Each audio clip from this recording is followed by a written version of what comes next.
All right, Craig, I'm going to turn it over to you and I'm going to mute my microphone.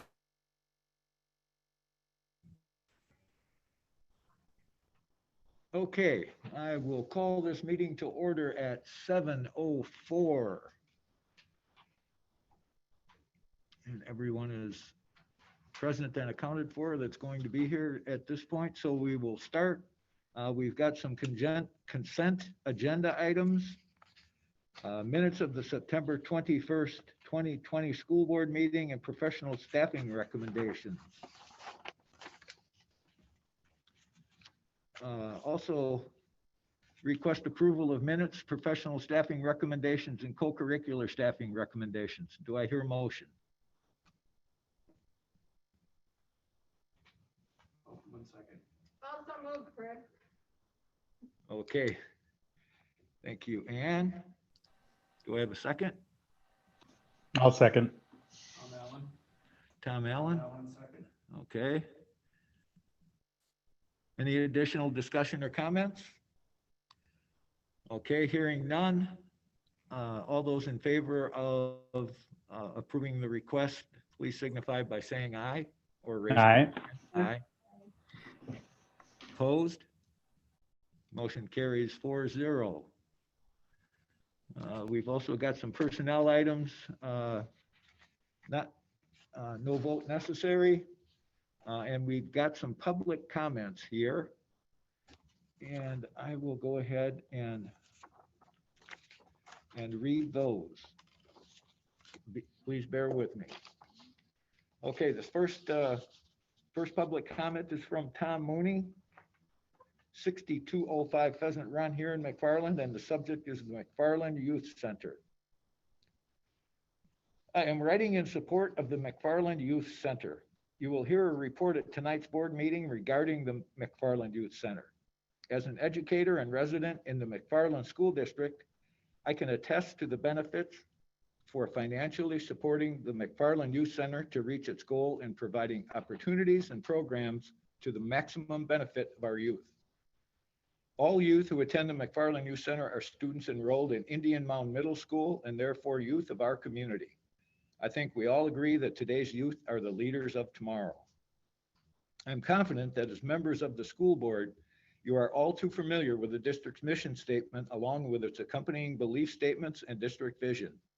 To that end, I feel the school board has an obligation, if not a strong commitment, to financially support the McFarland Youth Center as you do for sports, extracurricular programs, and other opportunities afforded to students attending the McFarland School District.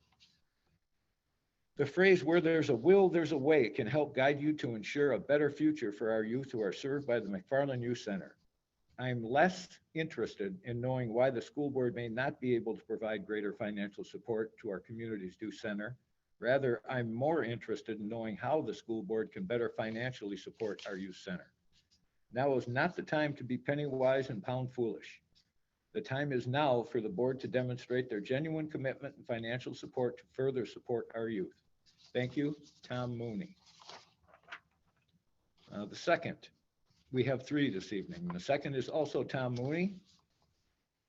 Today, October 5th, 2020 has been designated as World Teachers Day. This is an optimal time to stop and reflect on the impact teachers worldwide have on children and adults. After all, we have each experience in knowing how teachers have impacted both our personal and professional life. Here in the McFarland School District, we've had the opportunity and experience in knowing outstanding teachers from 4-year-old kindergarten through grade 12. I know some of the best and most effective teachers in the field of education can be found right in our very own classrooms in McFarland. We are truly fortunate to have so many outstanding and dedicated teachers and support staff in the McFarland School District who accept the responsibility to support kids and demonstrate the extraordinary level of care and compassion that is second to none. In fact, teacher and support staff wages are extremely low when compared to their responsibilities and impact they have on children. It's time the McFarland School Board addresses this disparity, and next time we see an educator, simply let them know how much they are appreciated. Thank you very much, Tom. And the last is a third from Tom Mooney. I understand the intent of the Safer at Home order. However, with in-class learning now taking place at Conrad Elvium Primary School, what is the rationale for restricting present school board meetings to Zoom via YouTube? In the best interest of the public, I recommend all future school board meetings be conducted both in person and Zoom via YouTube. Incorporating both formats for upcoming board meetings will accommodate everyone's wants and needs. My inquiry is to know how offering a dual format for future school board meetings can become a reality for the best interest of all stakeholders in the McFarland School District. Thank you very much, Tom Mooney. Thank you very much, Tom. I appreciate your input as always. Okay, moving on. It looks like we're doing school board reports. And I believe Sean Miller, the Executive Director of the McFarland Youth Center, is with us this evening. So Sean, why don't you go ahead and take it away? Okay, I will attempt to share my screen. Can you guys hear me okay, Craig and everybody else? Okay, great.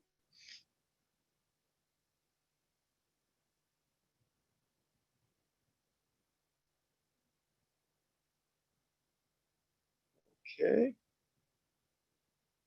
So I'm here for our annual Youth Center board presentation update. We've had an interesting year, like everybody else. And when Andrew and I talked about giving the presentation a few weeks back, when we kind of thought about, well, what should we really talk about this time? We said, look, let's focus on how the youth center has been operating, what we've been up to since really the pandemic began, kind of how that's changed things for us, how we're adapting to it, how we're reacting to it, how we're still trying to make good on our mission, for safe recreational educational activities in an after school setting for our community youth. So that's kind of where we're at. And I think what we'll do is just walk through a little bit of a timeline here, kind of talk about the programming, as it is evolved during the pandemic, during that timeline, hit a couple slides, on budget towards the end, and then just open it up for questions or answers. But if you guys have, comments or questions along the way, just feel free to jump in or do the little Zoom hand raise or whatever we do, and we can just hit it on the spot. So let's turn back the clock. March 2020. That's when things changed, at the youth center. They changed for everybody, right? We all saw things kind of really, escalating and evolving rapidly during that early to mid-March period. And then boom, on March 12th, just like that, we had announcement, in the McFarland School District that we were out anyway on the 13th was a staff, I think, in-service day, at least at the middle school. But then there was, an announcement that day that schools would in essence be closing to in-person instruction. And that announcement, evolved a little bit over that weekend. But as that happened, the youth center, we gathered quickly as a board and made some quick decisions that we would follow, kind of the public safety outlay that our county, our state, and our school district was following. We closed our facility. We closed it immediately. Didn't really announce any plans to reopen at that time. Really had to kind of take pace of where, and not even really where we were at as a youth center, but just where we were at, in terms of dealing with a pandemic of this nature and a lot of unknowns. So we wanted to react in the safest way possible, not just for our kids, but for our staff as well. So we closed the doors. We did that for a couple weeks. The timing was a little bit fortunate, in the fact that spring break was right around the corner, and we typically close youth center down during spring break. We don't get a lot of attendees. We kind of give that as a week for the staff to clean the center, maybe take a couple of days off for personal time, kind of regroup and reset as we come into the warmer weather and the spring session. So we physically closed for a couple of weeks. We used that spring break period to kind of let staff come back in, then do a real deep cleaning of the youth center. That wasn't really with the kids in mind at that point. It was really so they could be safe working there, as we would need to gear up for future programming opportunities. So we got that done. We got the paperwork projects done, some of the, all the things we never had time to get to. Well, this is the time we finally got to some of that documentation and little projects like that. So we tried to make the best out of it. But March was, from that point on, the 12th on was just a total wipeout as far as programming was concerned. But we did, towards the end of the month, we did start thinking ahead as the pandemic came into a little bit more focus. We did, certainly realize as a staff and board that from April forward, indefinitely at that time, we were going to need to find alternative ways to deliver our mission and our programming. So just like school, we latched onto, hey, what could we do virtually? And our staff, Megan, was great, thinking of ideas and different formats for virtual programming, things she could supplement, with in-person drop-offs of activity kits, stuff like that. So our goal was, we know it's not the same as in person, but we at least wanted to give our members a chance to connect with peers to kind of get that break from COVID. So even though it was going to be virtual, we thought that was still important that they'd, if they wanted, they'd have a place to go in a virtual setting and connect with their peers, with the staff. These are some of the adults in their lives, and just to have a place to go to do some type of activities. We were able to get that going by really mid-April or April 13th. We kicked that off. We had kids sign up for the programs. We did it several days a week. We did it via Zoom, just like the classes we're starting to utilize. Megan did arrange for some supply kits for some of the activities, crafting, science, things like that. We would drop off the kits for the kids, or we would set some outside the youth center and they could pick them up, as warranted. So they would have the materials in hand to do some of the programs. So what did we do for programs? Well, we kind of always have a girls group and a boys group at the youth center that we do one of those usually each one time a week. So we wanted to keep that going, and it's those are kind of like discussion groups, different topics we walk through.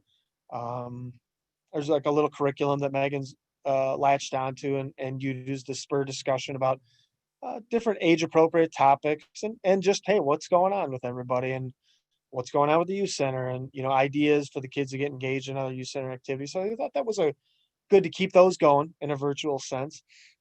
We did one night a week of just games. Jackbox is an online thing where kids can come in and log in. The staff kind of moderates it and they play little trivia games or guessing games, what the other people might be thinking of for answers, like apples to apples, if anybody's ever played that. So that was, just a different spin on a virtual activity. It's just more fun, relaxing, recreational, just again, give kids a place to come unwind and do some of that stuff. And then we also had some individual slots that kids could sign up for, just kind of one-on-one, to jump in a Zoom meeting and just meet with staff and just talk what's going on in their lives, how are things going, how's school going, how's home life going.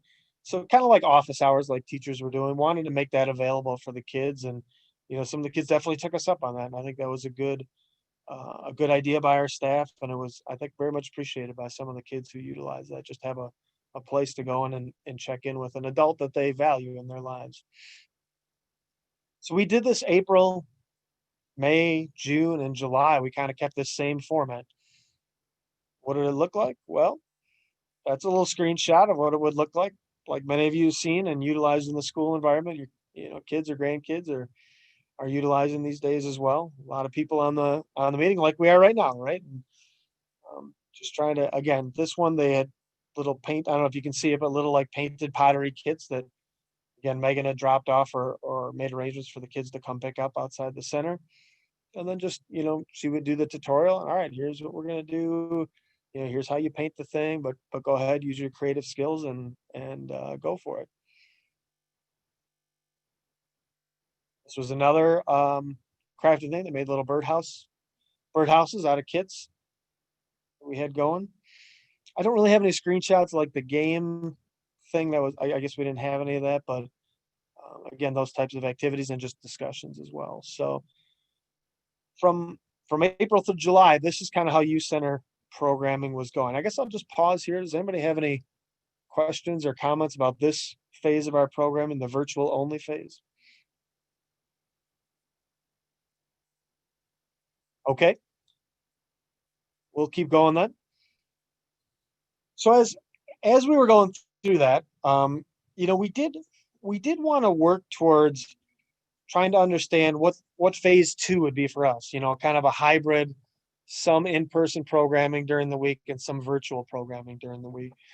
And one thing that really spurred us to get going on this is we were seeing diminishing attendance in our virtual program. It was very popular at first, but as you can imagine, by the 4th month of it, even though we try and mix it up and we would rotate some of the programs and try and be as creative as possible, you do lose some of the interest, and some of the kids, kind of find other things to do, or it becomes just a little bit too repetitive for them. So we were seeing the numbers go down, and that really gave our board a push to work with the staff and see how could we actually get this going? Is it safe to get going in person?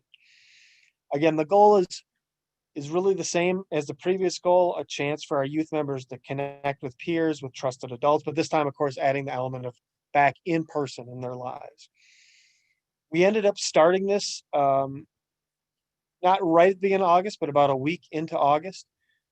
We created policies and procedures on social distancing, cleaning, any response plans that we would need to activate if somebody during the in-person phase reported back as a positive COVID case, either staff or students. We wanted to have, just like school, we wanted to have policies and procedures developed ahead of time that we could just simply implement, if those situations arose. So we spent, a month or so working on that.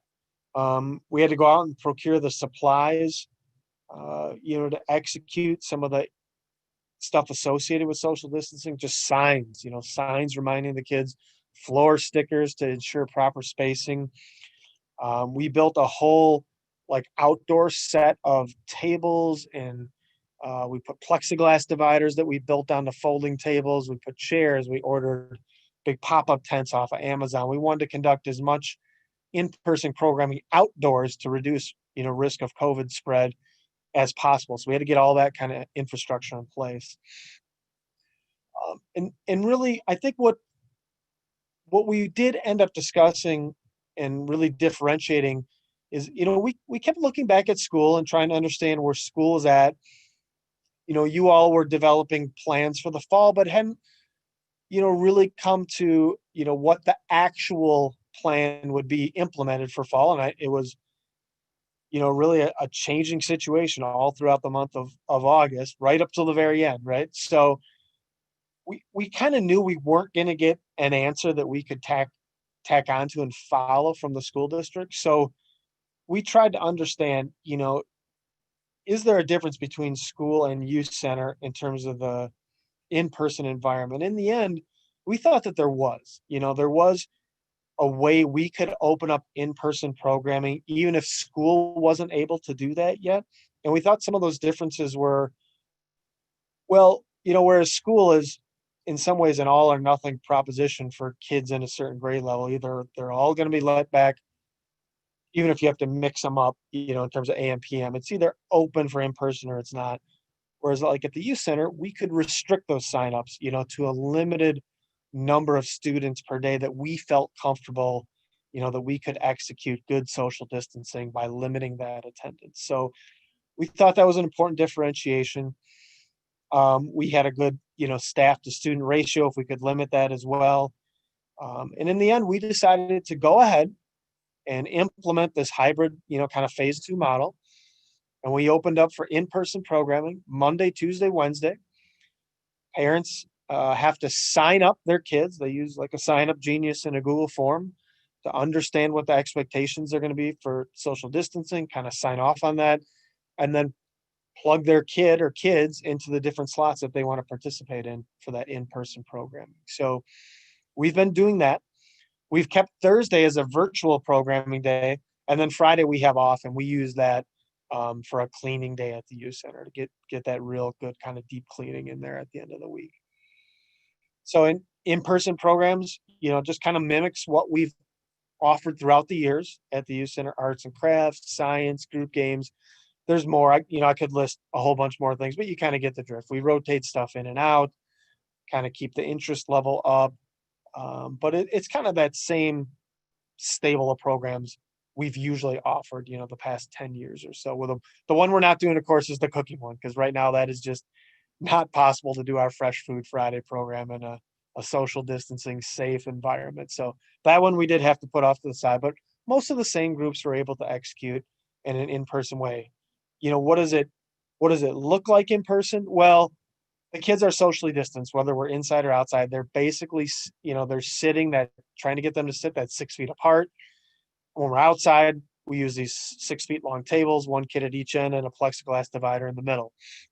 When we're inside, we have actually enough separate tables. We do limit the number of kids to like 6 or 8 kids per day. So we have enough tables to put 6 or 8 different kids at 6 or 8 different tables, and the staff kind of rotates around and just keeps an eye on everything. People wear masks like we're all used to doing. We have a little traffic, arrows on the carpet inside. If you're coming in, use this door. If you're coming out, use that door. We put a divider between our kind of entrance path and our exit path to kind of just, keep kids separated in those situations. Even outside the youth center, we've got markers on the sidewalk. If you're standing here waiting for your parents to pick up, make sure you spread out. So this is our attempt to do the hybrid model for us for the youth center of, again, a mix of in-person and virtual. We implemented it for 3 weeks in August. We did a quick check-in. How's it going? What did we think the results were? Any concerns? So we touched base on that with our staff and board, and we said it was going well, and we implemented it again for September. That's still going well, even with school kind of back in session in a virtual sense. Our hours just shifted a little bit, and now we're implementing again for October. So we feel we've kind of hit a steady state here. The results have been very positive. The kids are enjoying the program. We're filling up almost every slot that's out there. So there definitely is interest. And I'm sure there would be a lot more interest if we had more slots. But again, because of the social distancing, the physical limitations of space, this, kind of the ratio of staff, the kids we want to keep to make sure we can manage, successful social distancing behaviors. We're just kind of right now limited to that 6 to 8 kids per activity.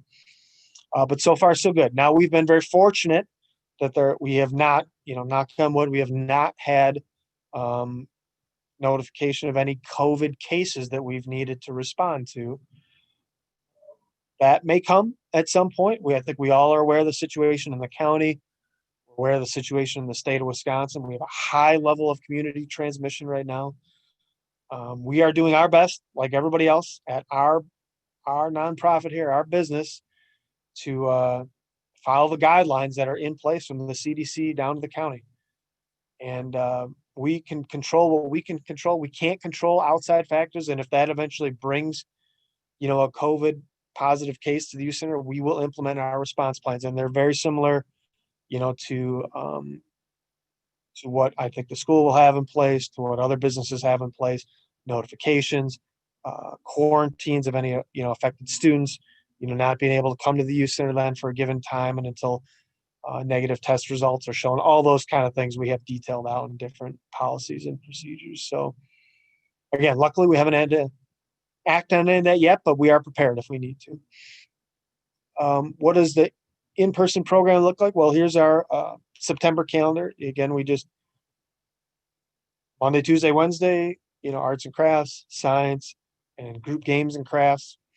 Thursday was always virtual. And then again, Friday was closed for deep cleaning. That's what it'll look like again in October. What did it look like outside? Well, here's the happy faces kind of spread out a bit. That's how we have to do it to be safe.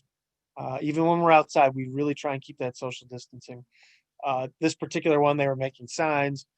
We had the kits all there. They got to do some painting and color them up and take them home.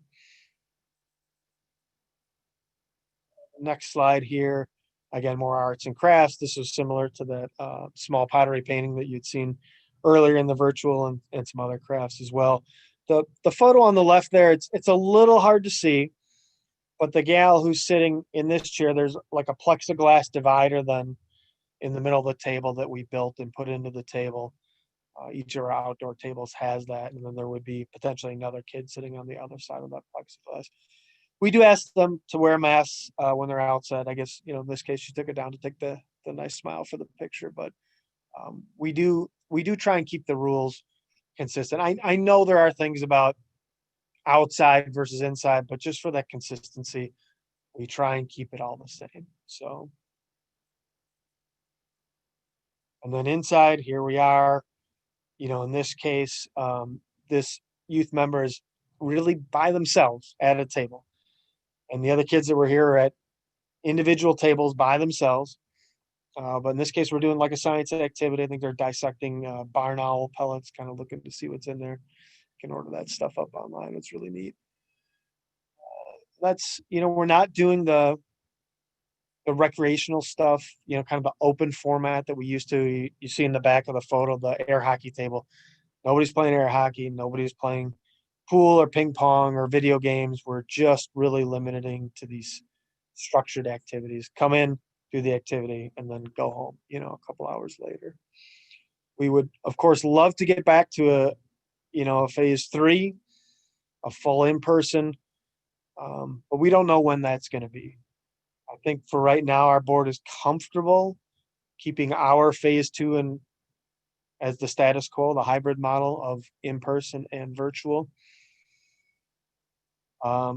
We think we have achieved a good balance given the situation between the safety and then delivering our mission. We felt once our virtual attendance went way down, we're being funded to deliver this mission, right, for kids and asset building in our community with those kids.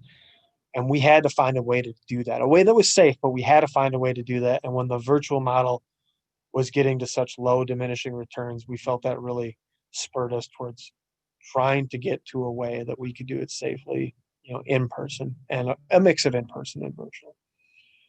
What would our trigger be to get to a full in person? Well, I think in essence, our board, we basically feel it's going to be the same trigger that the school district is going to use for our age group for the middle school to get to full person attendance. And it does seem like there are a number of factors, and Andrew's laid them out many times in his great communications, to parents like me in the community, the school community.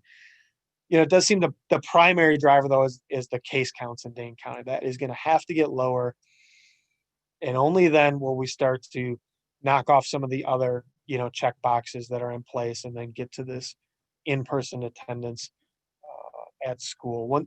I think if school is doing,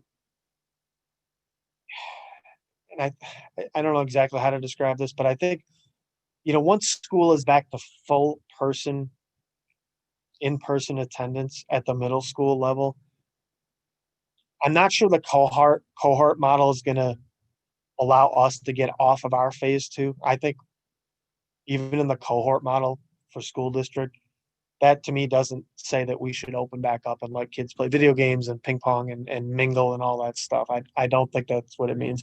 I think we're talking about the end of the road here. When we get back to full in-person, normal attendance at school, that's when the youth center would move to 5 days a week in-person programming, allowing kids to go back to more of the open format if they choose. They've always had options to do the structured programming and the open format, or both in any given day that they come to the youth center.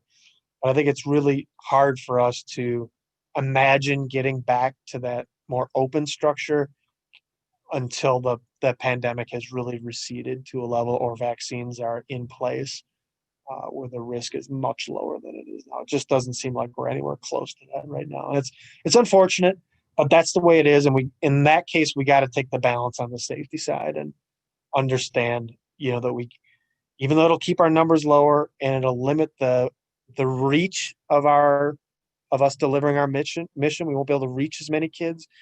That still, we have to balance that safety aspect, and that's just where it's going to leave us for now. Now, we don't have this written in stone. Like everybody, we're reacting to events as they happen, and we learn more as we go along. So what I'm expressing today is the thoughts of where our board is at right now as we sit, October 2020. Are there any questions or comments about, the in-person program we started, or, triggers we would use to get the kind of back to normal, so to speak, full in-person programming before I move to any budget stuff? Is there any? Yeah, Christine? Thank you, Sean, for presenting. Really great. Christine, we're on mute for you. We may need you to just back up a second. I can hear. I could hear her. It says I'm unmuted. I think you're good, Christine. Christine, are you, for some reason, my video feed is not working. You can see, I think you can see my photograph, but not me moving. Are you Correct. able to hear me? Yes. Folks on the call, you're able to hear my voice? I can Okay. hear Yes. Andrew. What I'm showing on my screen is, Christine, your microphone is muted. I don't know if that's the same setting that you have on your end or not. Mine may have, okay. I can hear her. Let's try and do some troubleshooting here. Sorry for this. Christine, can you hear Sean, me? are you sharing your screen right now? I'm sharing mine. This is Sean. Okay, can you go ahead and stop sharing your screen for a minute and let's see if that helps Sure. figure things out. I have stopped sharing my screen. All right, thank you. She's, okay, it's just me then. All right. Christine, let's try again and see if just maybe the icon's wrong, but we're actually hearing you. Okay. Okay, we got you now. Perfect, thank you. Great. Thanks again, Sean, for presenting. Really nice to hear from Sure. you again, and thank you for all your programming and all the work you do. I do have a question about who is signing up and who's attending. In particular, how are you balancing getting multiple kids in? I guess I don't know how people sign up. Like, was my first question. And then the second one is, Sure. are you worried about any kids out there that you haven't heard from? And are there any barriers to getting them to be involved at all? I'm just kind of, with us in this isolated situation with everything. Yeah. Yeah, those are good questions. All right, let me hit the first one. Yeah. Who are we How do missing? we do signups? So each month we have a normal routine where our staff develops programming and they publish it through Infinite Campus. Aaron Tarnas will send it out to the middle school parents and youth. We'll put it in the newsletter for the Indian Mountain newsletter. Megan will post it on the Facebook feed for the youth center. She'll post it, I think, on McFarland Moms and Dads, just kind of out there what's coming up in the month. So we follow that same distribution model now during our hybrid COVID related, situation here. In addition to just a PDF of the monthly calendar, there's also a link to go in and actually sign up for the program. And that's what it says. It says, if you want to participate, you've got to click this link and you sign up for it. And the link takes them to a Google form, which in our case is almost serving like a permission slip. Like they read through all these things that you're going to have to abide by for social distancing and, things like that. And then within there, it says, now click here to go to the Sign Up Genius and sign up for, the individual time slots you'd like to attend. And it's week by week. So they can sign up for girls group on Monday in the first week and then not sign up for anything else except for crafting group on Wednesday of the third week. It's each day of each week has its own slots and people can sign up for them. Now, how far is that reach going? What kids are we missing? I'm probably going to have to get back to you on that and talk to Megan in some detail about that.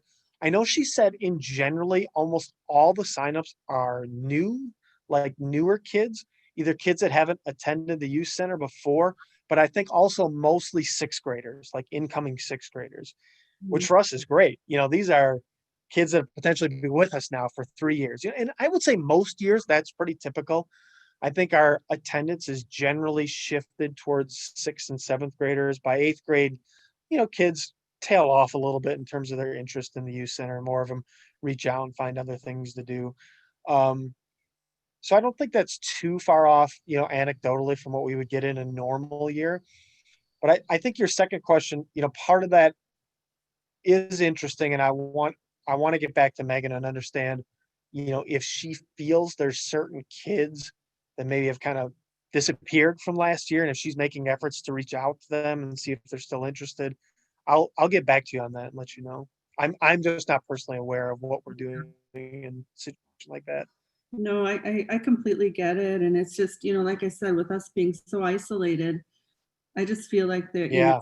in every situation, even my work colleagues, who am I not hearing from, or, and so I was just curious, and also making sure that, it sounds so wonderful to have these opportunities that everyone is getting a chance to participate. It's not the quick parents who get on there first, Right, right. that, people can still get in there if they're a little late or something. But once again, it's great that you're doing it. Thanks so much, and thanks for your presentation. Oh, you're welcome. Thank you. Is there any more questions about the programming aspect of it? I got a couple slides on budget, but it looks like Craig, you got your hand up? Yeah, I've just got a couple things here.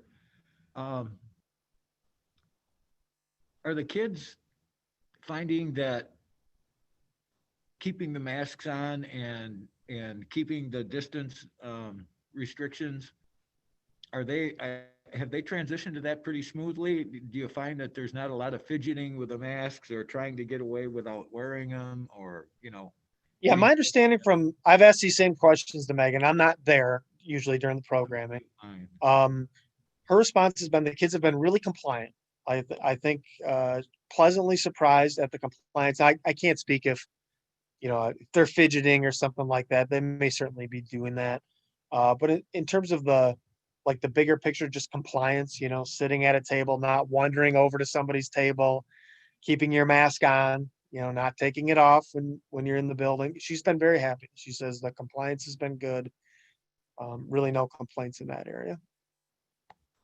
Okay. What sort of changes are you going to have to make, or how are you going to adapt your programming once the weather gets to a point where you can't do any of the stuff outside? And yeah, we're already starting to experience that, right? I mean, we've had several rain days, really cold days the last couple of weeks. So the last slide there, which didn't give like a zoomed out view of what the youth center looks like, but we fortunately do have enough tables where we can literally sit one kid at a table for 6 to 8 tables and keep them socially distanced. Again, that'll limit our attendance numbers. We're going to have to keep it low like that, 6, 8, maybe 10 kids if we did pick up a couple more tables last week. Even if we had more space, then I think it would be a function of staff. Like, we want to keep the staff ratio, 2 staff people there. We have Megan as the director for a long time now. We have assistant directors that kind of rotate in and out, usually college kids that are looking for some kind of introductory job like this while they're going to school. So we'll usually have Megan and then one of the assistant directors or interns that are working there every day. And that keeps us at about a 3-to-1, 4-to-1 kid to staff ratio. I asked Megan this week, as we got some of these extra tables, Culver's donated a couple of their old tables to us and said, well, we got more tables. What do you think? More kids? And she's like, I feel comfortable with where we're at. Wouldn't want to add a lot more kids. She would start to worry then about, the compliance with the social distancing, and would she be able to keep track and make sure everybody's doing the right things in that area. So I think we can safely move inside. I mean, there are more inherent risks, like everybody knows, if you're inside versus outside. Air is somewhat circulating inside. And if this really is an airborne virus, then there's going to be a higher risk of transmission inside. Right now, the classification that youth centers are in for the Dane County, forward plan, we're able to operate at like 25%. I think it's even more than that capacity, which that facility has like a capacity of 99 people. So we would not even be close to entertaining those kind of numbers. So I think it's more a function of what do we feel comfortable with, given the staff, the spacing available, and really, balancing on the side of safety. I absolutely didn't feel it was zero. We know there's some risk level of being indoors versus out. But again, that balanced with the delivery of our mission, we feel we're in the right place here.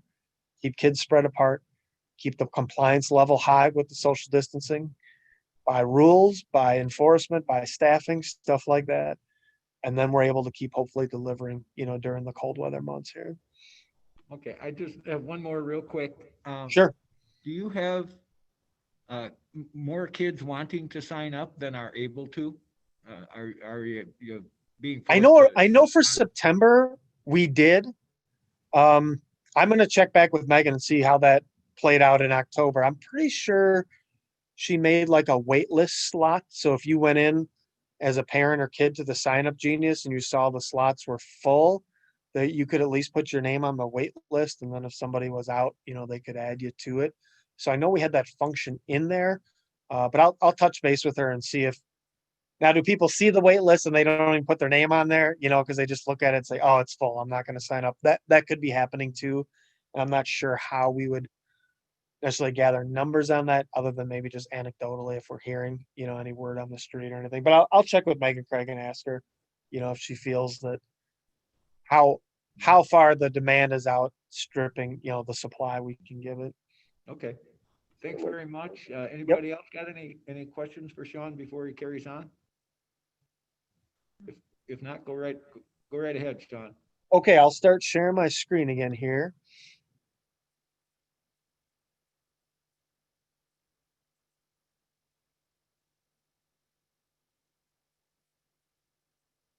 All right, so the last couple slides here, we were going to talk about the budget.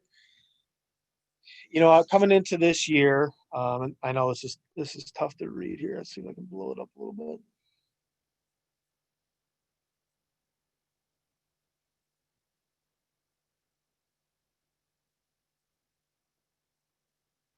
So we came in to 2020 with a structural budget deficit of about $10,000.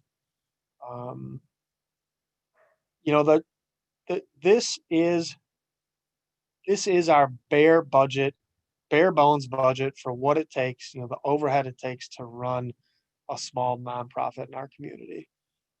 The expenses we have in that column are really the bare minimums it takes to have a building, have staff employed, to develop programming and deliver that programming, as well as take care of the administrative tasks that are required.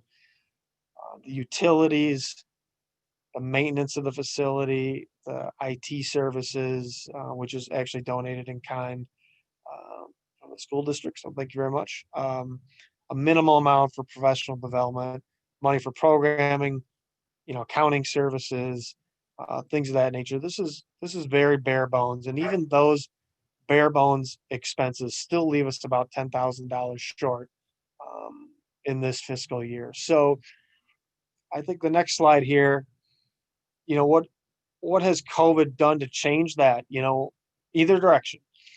So a question that we've been asked, it's a great question, is, well, hey, what impact is COVID having on your expenses?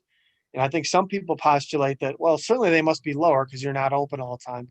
And I'd say, if you were to go through category by category on our expenses, beyond some small marginal decrease in the utilities because we're not there quite as many hours as we used to be in a given week, there's really not a lot of changes in the expenses we have. We still have staff wages.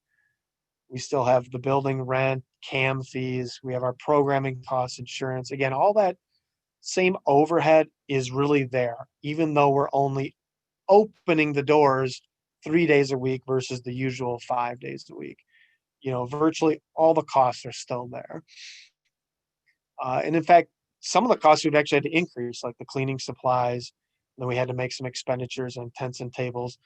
We did get some good news there on a couple fronts. One, like many small businesses, we were able to take advantage of the PPP loan for a few weeks that covered our payroll expenses.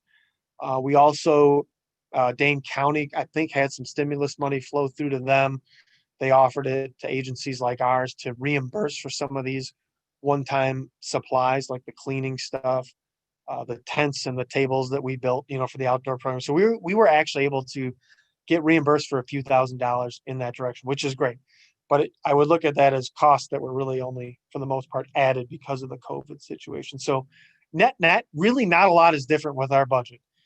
The revenues, fortunately, were kind of locked in place for this fiscal year before the pandemic began, from, governmental agencies, our funding from the village, in-kind, IT support from the school district, the town of Dunn funding, the Dane County Human Services, all that was kind of locked in place before the pandemic hit. So for 2020, that, having that funding still there has been great. Even the personal giving that people have done, a lot of that is kind of the way we run our Friends of the Youth Center. A lot of that's kind of locked in place really, from November through like February. So in that sense, we had really good timing. A lot of that revenue stream was locked in place. So our deficit didn't really change a lot. We were still down. We have some rainy day funds. We're eating into those funds, with this deficit.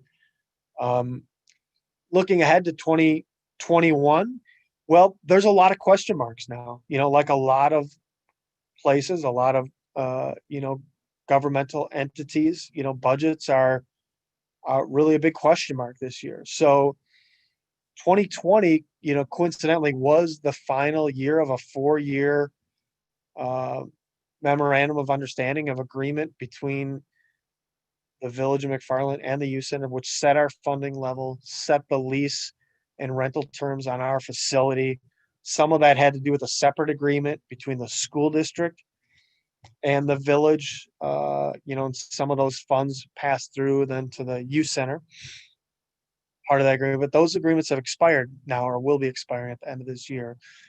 Where does that leave us for 2021? Not quite sure yet. There's a couple things in play here in parallel. One, we present to the village board for their budgetary process next week.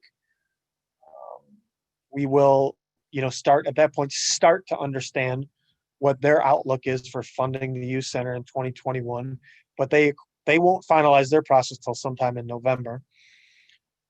In parallel with that, the village and the school district, mostly administrative staff, Andrew and Matt Schenke at the village, have been working on, a number of issues that run between the village and the school district, not just the youth center, but police liaison and other elements, trying to, understand if there's alternative arrangements that can, help balance how these funding structures are in place.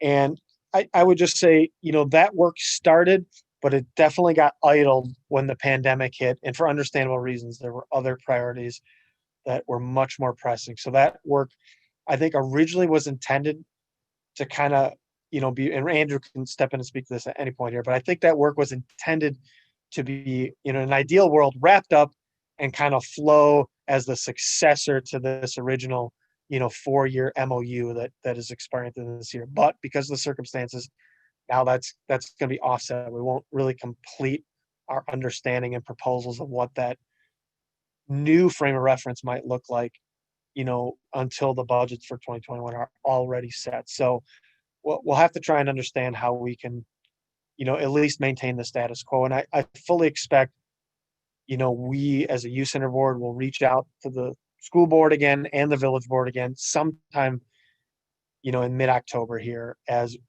we go through our presentations today and our presentations next week at the village, start to get an understanding of what's out there, react to that, and then again communicate with both boards, kind of what the playing field is starting to shape up like for 2021. So it's definitely a fluid situation. We will still need a fully funded budget in my opinion, in our board's opinion, for 2021. We have, in previous years, we had presented plans to even get beyond this type of budget to a different type of structural budget where we could kind of take the next leap forward as a youth center. But at a bare minimum, we would want to maintain the status quo as far as funding streams for 2021. Sean, if I could jump in for just a minute. My camera is still working, or not working, but I think Okay. my microphone is still working. It sounds You have like a great stock photo. Hey, Andrew. That's great. Thank you. I don't want to put you on the spot, and I don't want to ask you to speak for the village board or my colleague, Matt Schenke, the village administrator. But do you have a sense of what at least is in the tentative planning budget-wise from the village for this coming fiscal year? And if you don't, that's fine. You can just say you're not sure of that, and that's okay. Yeah, I think just information I'm aware of at this point that hasn't, I don't think, even hit the public meeting structure yet, but is due to next week. I think what I'll say this, I'll say what they're thinking. What I understand they're thinking is they're going to put forward a status quo funding arrangement for the youth center next year as part of how Matt presents the budget to the village. Now that is my understanding is that's step one in the process. The village board then, as the elected body, gets to digest that, offer edits, revisions, within their budgeting process. And where it ends up, I think that's a really big question mark. We'll, if that is in fact introduced at next Monday's meeting, then potentially we would start to get some reaction from board members at that meeting, or we may not. We may not learn anything. Apparently there's a follow-up meeting, I want to say the 15th, where they start to digest, that baseline budget. And my understanding is a series of working meetings from that point forward on the budget. And I'm not sure at what point the youth center part of that would come up. So, status quo is kind of what we're targeting here. I think there's potential for that to be put forward. And then if I'm an optimist, I would say hopefully, people will understand the reasoning of why that is, why it's still needed to support, a youth center in our community that adds value. And that we can go forward with that understanding for, an additional fiscal year here, maybe before some of these, while we continue to work on some of these other longer term arrangements. So that's the optimist to me, but I think we'll have to see, how it shakes out over the next few weeks. And then, just be in communication. We talk, maybe you and me and Matt can get together after we present to their board and just kind of take stock of where we think everything's at and then react to it, however we need to. Just stay in good communication on things. Yep. Thank you. Thanks, Sean. Yep. All right. Does anybody else have questions, comments about a couple of budget slides here? Or really, I guess this is the end of the presentation. So any questions or comments about any of it is fine. We did, some of the usual slides we skipped over because you all have seen them many times. You've been on these boards, in a range of number of years now, but they are still in the appendix here if people want to see, what some of the things we typically present and get refreshed with that. We did try and capture, some of the metrics that we've presented in the past. They're very low this year, of course. We don't have a lot of service hours built up. We don't have high attendance numbers because of the situation we're in, but they are available as a part of the presentation that I think made it to your packets this week. If you want to browse through any of that stuff, that's fine. But I guess maybe one last time here, any other questions, comments, feedback?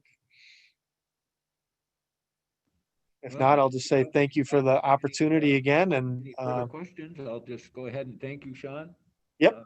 I'll share it here. For the presentation. And I know the school district takes the youth center very seriously, and we understand how important what you do really is, and hoping against hope that we can work something out so that you don't have to continually operate in a deficit. That would be fantastic. All right. Thanks everybody for the support and the time. I really appreciate it. Thank you very much, Sean. Yep. Thank you, Sean. Thank you, Sean. Yep. Thank you. Okay, moving on. Next up is board goals. Andrew, I'll turn it over to you, sir. Thanks very much, Craig. I will.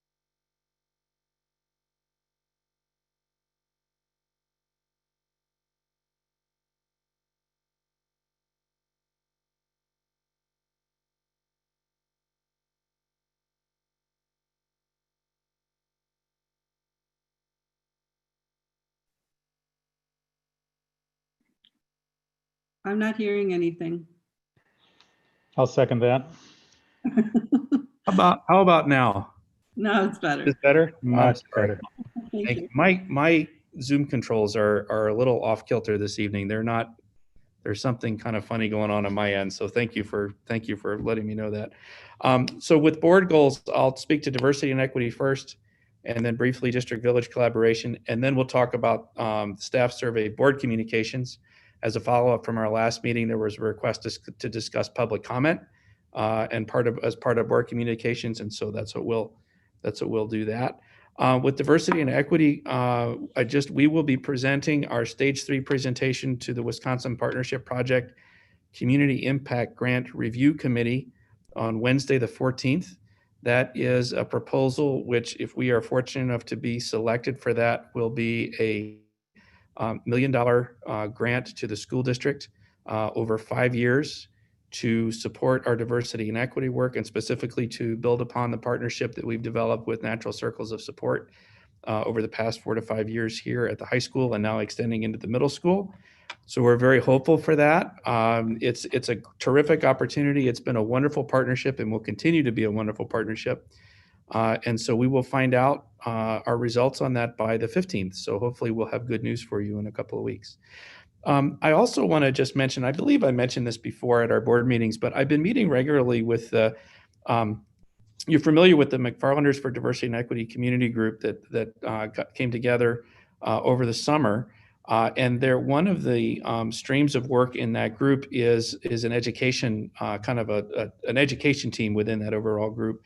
Sue Murphy and Kelly Thompson are two of the liaisons for education from the large group, community group, and we've been meeting regularly.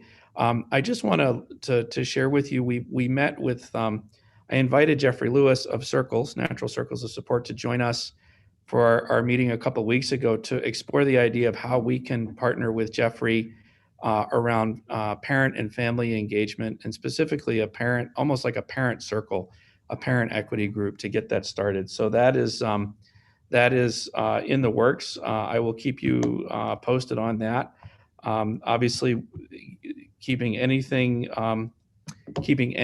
new going, starting anything new is when we're doing COVID work is also a little bit more challenging than at other times, but that's coming together nicely, and I'm really excited to get that group going. I think that we'll be able to once that group is established, I think it will extend the conversations that we were having with the Equity Roundtable for a number of years. That was a group that started at the high school. So I'm excited to get that going, and I'm also excited to have some help from Jeffrey and really being thoughtful about how we establish that space and get things moving there. So the next piece is district village collaboration. I am, as Sean mentioned earlier, Mr. Schenke and I have been working on quite a few projects that up until when COVID fell upon us. One of them was the land exchange agreement between the village and the district that was completed. And we were also been looking at how to strengthen the partnership around and make some funding stream changes around the school resource officer and also the youth center. So just to let you know that those discussions are ongoing. That's still very much in our radar. We are, behind where we hoped to be. Had we not had COVID, we certainly would have had a lot of those things resolved, particularly with the youth center, but we're still in progress on that. Also working with Matt to set a date here for our district village liaison committee to meet soon. So we'll be firming that up soon. So that's on district village collaboration. The next piece is our staff survey. One of the threads from the staff survey, and one in which the board recognized a need and expressed a desire to focus, was on board communications. And so one of those pieces that connects to that is our public comment question and how we handle public comments. So I know, Christine, you had asked for a discussion about this at our last board meeting. So we put it in here I'm sorry, I'm misspeaking. That's coming up later, but we'll take that up later then at public comments. So board communications is just, I'm curious to know, in addition to the public comments topic, there's been a desire to do more with board communications. I'm curious to hear what your thoughts are and where we want to focus with that, and what you'd like my role to be in that, and what you'd like to do as the board. So maybe we'll just take a minute or two and you can share your input with me on that. And I'm going to mute my microphone. Well, I'll go ahead and start if that's okay, since I asked it to be on the agenda. Everyone's like shaking their head. Yeah. Please do. So let me just step back a little bit. I look at this as not necessarily, Andrew, and to relieve you of some of your stress, these aren't your goals, these are the board's goals. So I feel like we need to take some responsibility and accountability for these goals as well. So the reason why I brought up the idea of board communications was and of course the dates are gonna get beyond me, but when we were working through the board, the staff survey that you all had done like almost a year and a half ago, is right, you had just finished it when I came on. One of the results that we saw was kind of lower numbers for board communication. And we talked about it then, and we brainstormed some ideas. So I'd like to bring that back up. I'm wondering if we might want to think about, especially with how isolated we are, some communications from the board. You know, we know that Andrew is doing a great job, that he has been communicating with parents in the community, and we are hearing that. But I'm also hearing that we're not being heard. We're not putting anything out there. So I was wondering if we could, you know, talk about that. It also came up at our retreat right when, you know, we were kind of dealing with the first wave of COVID. I don't even know how to when we were talking about COVID at our retreat, and talking about, you know, what's our communication plan for dealing with all of the communication that needs to be going out there with the pandemic. So for those two reasons, I feel like we, you know, we really haven't said much of anything, and I just want to bring that discussion back to the board.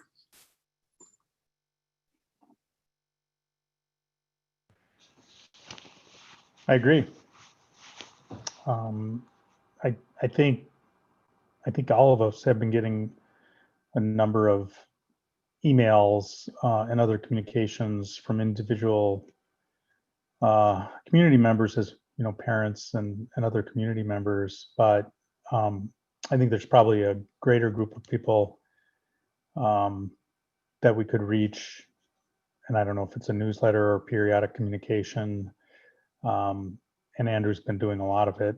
And I think it reflects the board's view on things as well. But I think hearing from the board as a whole would be helpful. I know I've been trying to reach out to people individually as they write, but that's fairly difficult to do.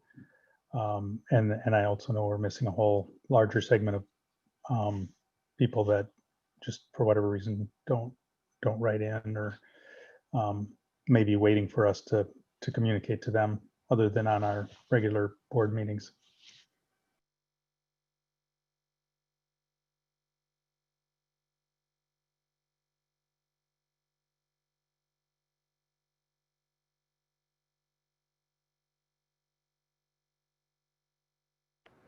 If someone's talking, I don't hear them. Well, Go is ahead. it now? Go ahead and let's try and see. All right, can you guys hear me? Oh, okay, she can hear me. Okay, great. All right. It's just my computer that's messed up then. Well, I did see that the McFarland Thistle and the Herald part of it has a new editor, and I'd be willing to reach out to him to see if he'd be, you know, receptive to us, you know, sending an article maybe monthly to kind of, you know, maybe start out initially, you know, this is your school board and this is what, you know, they do. And then kind of try and do that monthly, just a little, you know, newsy piece that's hopefully informative. And then I think we could do the same for the district news. And I'm not sure, I think it looks to me that people just post things to the district news, or is there actually a newsletter? The district news email group that we have is just an email group. So people post things as they come up. We don't have, if we were to develop a newsletter, that would be a great way to get it out there, is through that district news group. Then my question would be, though, as a body that speaks as one, in doing something like that, are we going to have all board members sign off on every article? Or, I don't know how that is going to work out, given, how our, differing schedules, we're all busy people.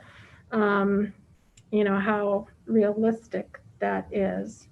And maybe, the other board members have an idea as to how to work out with something like that. But, I think for those of us who write more or less for a living, it's something that we can do, and that I think would be valuable, if I just can figure out the logistics of doing that. If I could jump in for a moment, one thing you could do is, as a board, you could take a vote to identify an individual board member to write a newsletter on behalf of the board. By policy, the board president, and in the absence of the board president, the board vice president speaks for the board in that sense, in that general sense. But I think if you took a vote to establish that role, that would be one way to vest an individual board member with that responsibility to draft a newsletter communication or another type of communication that suits your needs. I think the newsletter is a great idea. If one of the board members has the wherewithal and has the time to do that, I think it would be tremendously productive. I do find it difficult, as much as I would like to respond to the individual emails that we get, and it's been a fairly steady stream, throughout the last 2 or 3 months at least. And I would love to respond in some way to these, but I find it very difficult in that I am only one of 5, and I only speak for myself. So it kind of limits our ability to communicate directly with the people that are sending us the emails. So I think something along the lines of a newsletter, or maybe a blog of some sort, we could think of, just to kind of throw stuff back and forth. We could think out of the box. But I think communications is key. I think Andrew's done a fantastic job to this point, communicating with the school staff for sure, and the parents through Infinite Campus and other ways. I hear very few complaints, to tell you the truth, about people not getting the information that's necessary in order for them to make plans with their children, their daycares, their work, all those sorts of things. All good ideas. I think we should make a best effort to follow through. And I'll turn it. Oh, did you say turn it back over to me? Okay, I'm sorry, you cut out a little bit. I think those are wonderful ideas, but I was really thinking about the staff survey when I brought this up. So it was the staff, I don't know if you remember back when we talked about it, once again, it might have been a year ago, I don't even know. But we were going to get into the buildings more, we were going to take turns going into the different schools, we were going to try to be at events, and we've lost all of that. I know each of us has tried to do a couple of things to be out there, but just even a letter to the staff and the administrative staff that we care, we are thinking about them, and so on. I just think, that type of communication hasn't happened at all this year. And it would be good to write a letter that says, we're thinking of you. And yes, I know that we have a lot of folks who are on here who come and know we care, but then there's a lot of teachers and stuff who haven't heard from us at all. And I'm feeling very called to pull that out, because I think it's important that people know we care. The community piece, I think that's a great idea, Anne, and that was something we had talked about. I think it's, if someone wants to take that on, that's wonderful. I mean, if we wanted to, we could do a shared Google Doc where we all contribute or we all sign off on, so we don't even have to do it where we're all in the same room. I do know that people's schedules are very different. But I was thinking more about just some communication from the board. I feel like Andrew's communications speak for the district and reflect board's decisions, but as a board, I do feel like the 5 of us could, do something. I'm done. Well, that's kind of what I was saying about the district news, putting it in an email form, since that goes to everybody in the district, would be simple and, virtually, no expense way to reach everybody in the district, from, including all support staff and, people like us. So I think we could look into doing that. And then try and, keep that up as a regular thing, I think that's a good idea. I guess I'll just add, I was going to save it for the board comments, but I think given that we're essentially talking about the communications at this point. So I have had the opportunity to visit each of the 4 schools over the last week and a half or so, and walking around the buildings, kind of just peeking my head in and making sure that the teachers understood how much we appreciated all the hard work that they've been doing, that we appreciate them being here, working with the kids and under less than ideal conditions. And I'll tell you, to a person, each and every one of those staff members, teachers, support staff, administrators, administrative assistant staff, we're extremely gratified, very grateful that I had taken the time to come in and just walk the halls and kind of stick my head in the door and thank him for being here and thank them for everything they do. So I think that just confirms, Christine, that the more communication that we can have, just letting people know how much we appreciate what they do, and we do understand how difficult their job is right now, we can do a world of good. And it's easy to say thank you to someone. That's it. That's all. I have one other idea to offer on the table. We are just getting started with 2 additional pieces of communication coming from the district office. So this is different than communication coming from the board, but it might be another venue that could be helpful for you. We're getting ready to start developing a weekly kind of a COVID newsletter update, and also set up a COVID dashboard these are much smaller in scale than what public health has or what the UW has, but certainly if there's a message from the board that you would like us to include in any of the other, in addition to something that you send on your own, if there's ever a message from the board that you'd like us to include in any of our periodic communications, we're more than happy to do that as well. So I can connect with any of you on that as follow-up later, as another opportunity to be in contact with folks. Oh, Christine. Yeah, Andrew, that's... hold on, sorry. Okay, there we go. Everything's backward from my computer tonight. I'm not sure what's going on, but Zoom is acting funny. I'm sorry. It sounds like you might need a new computer. That sounds like a great idea. Will that replace some of the communications that are going out there, or will it be in addition to? It'll be in addition to, the FAQ communications that we have. Those get updated on if not every day, no more than every couple of days apart. Those are updated quite frequently. That's something that you, as a community member, family member, or a staff member, you go to the website to read that. Whenever we do the staff FAQ, I always say, real quick note, here's the next update, and just to draw people's attention to it. And so I think the newsletter that we have in mind right now, we're thinking of that as in addition to, as another venue for communication, because that's a one-way communication going out. It will still have a solicitation for, if you've got questions, please hit the link and send them in to us, just to keep that two-way communication going. Is there somebody in the district who does like all the communications? I mean, I know it comes from you, but is there a primary person or that's just kind of dispersed throughout? That's a great question. Some districts do have a communications director or a communications point person in that way.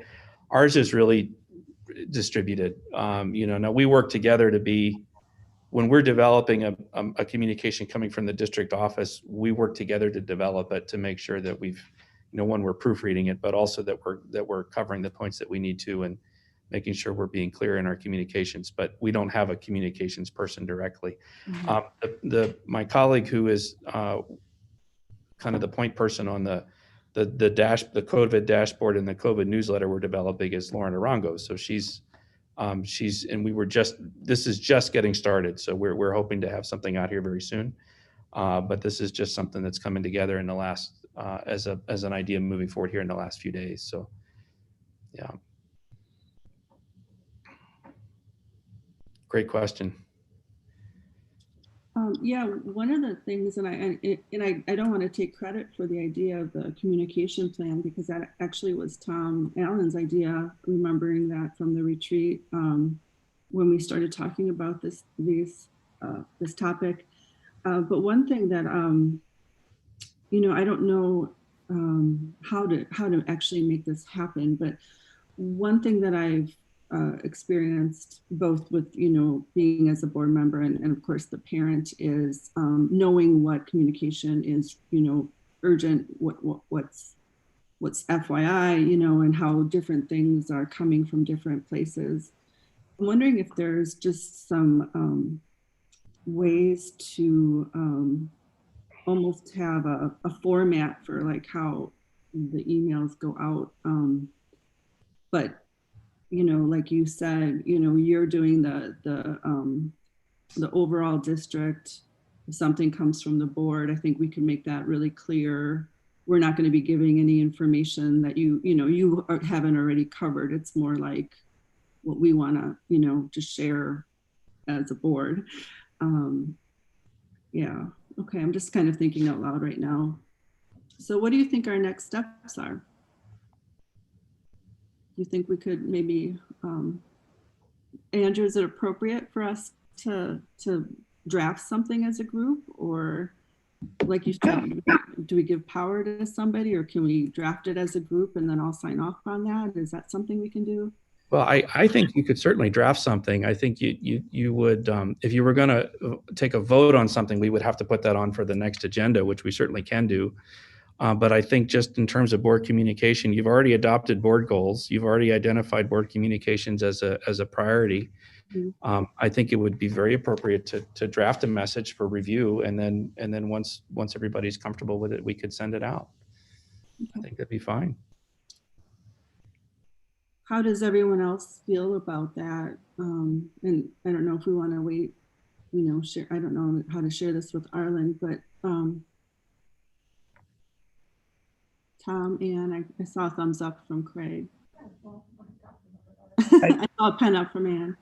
Yeah, I kind of like the idea. I mean, we always think we're communicating, but I think when I step back and think about it, although I've been in some of the building some of the elementary school campus,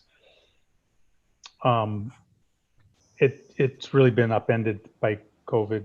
And I think like even just an acknowledgement, a commendation and letter of support to all of our staff from the board, certainly I think would be something we all could agree on, if not the specific wording. But then also just communications inward to the staff as well. I know Andrew's been doing a lot outward. I don't want to, I think that's also important, and I don't want to lose sight of that either from the board. But as I think about it, we give a lot of kudos to the staff at the board meetings, and we tell Andrew, and but you think about the hundreds of people we have working for us, and I'm sure some of them haven't heard from us.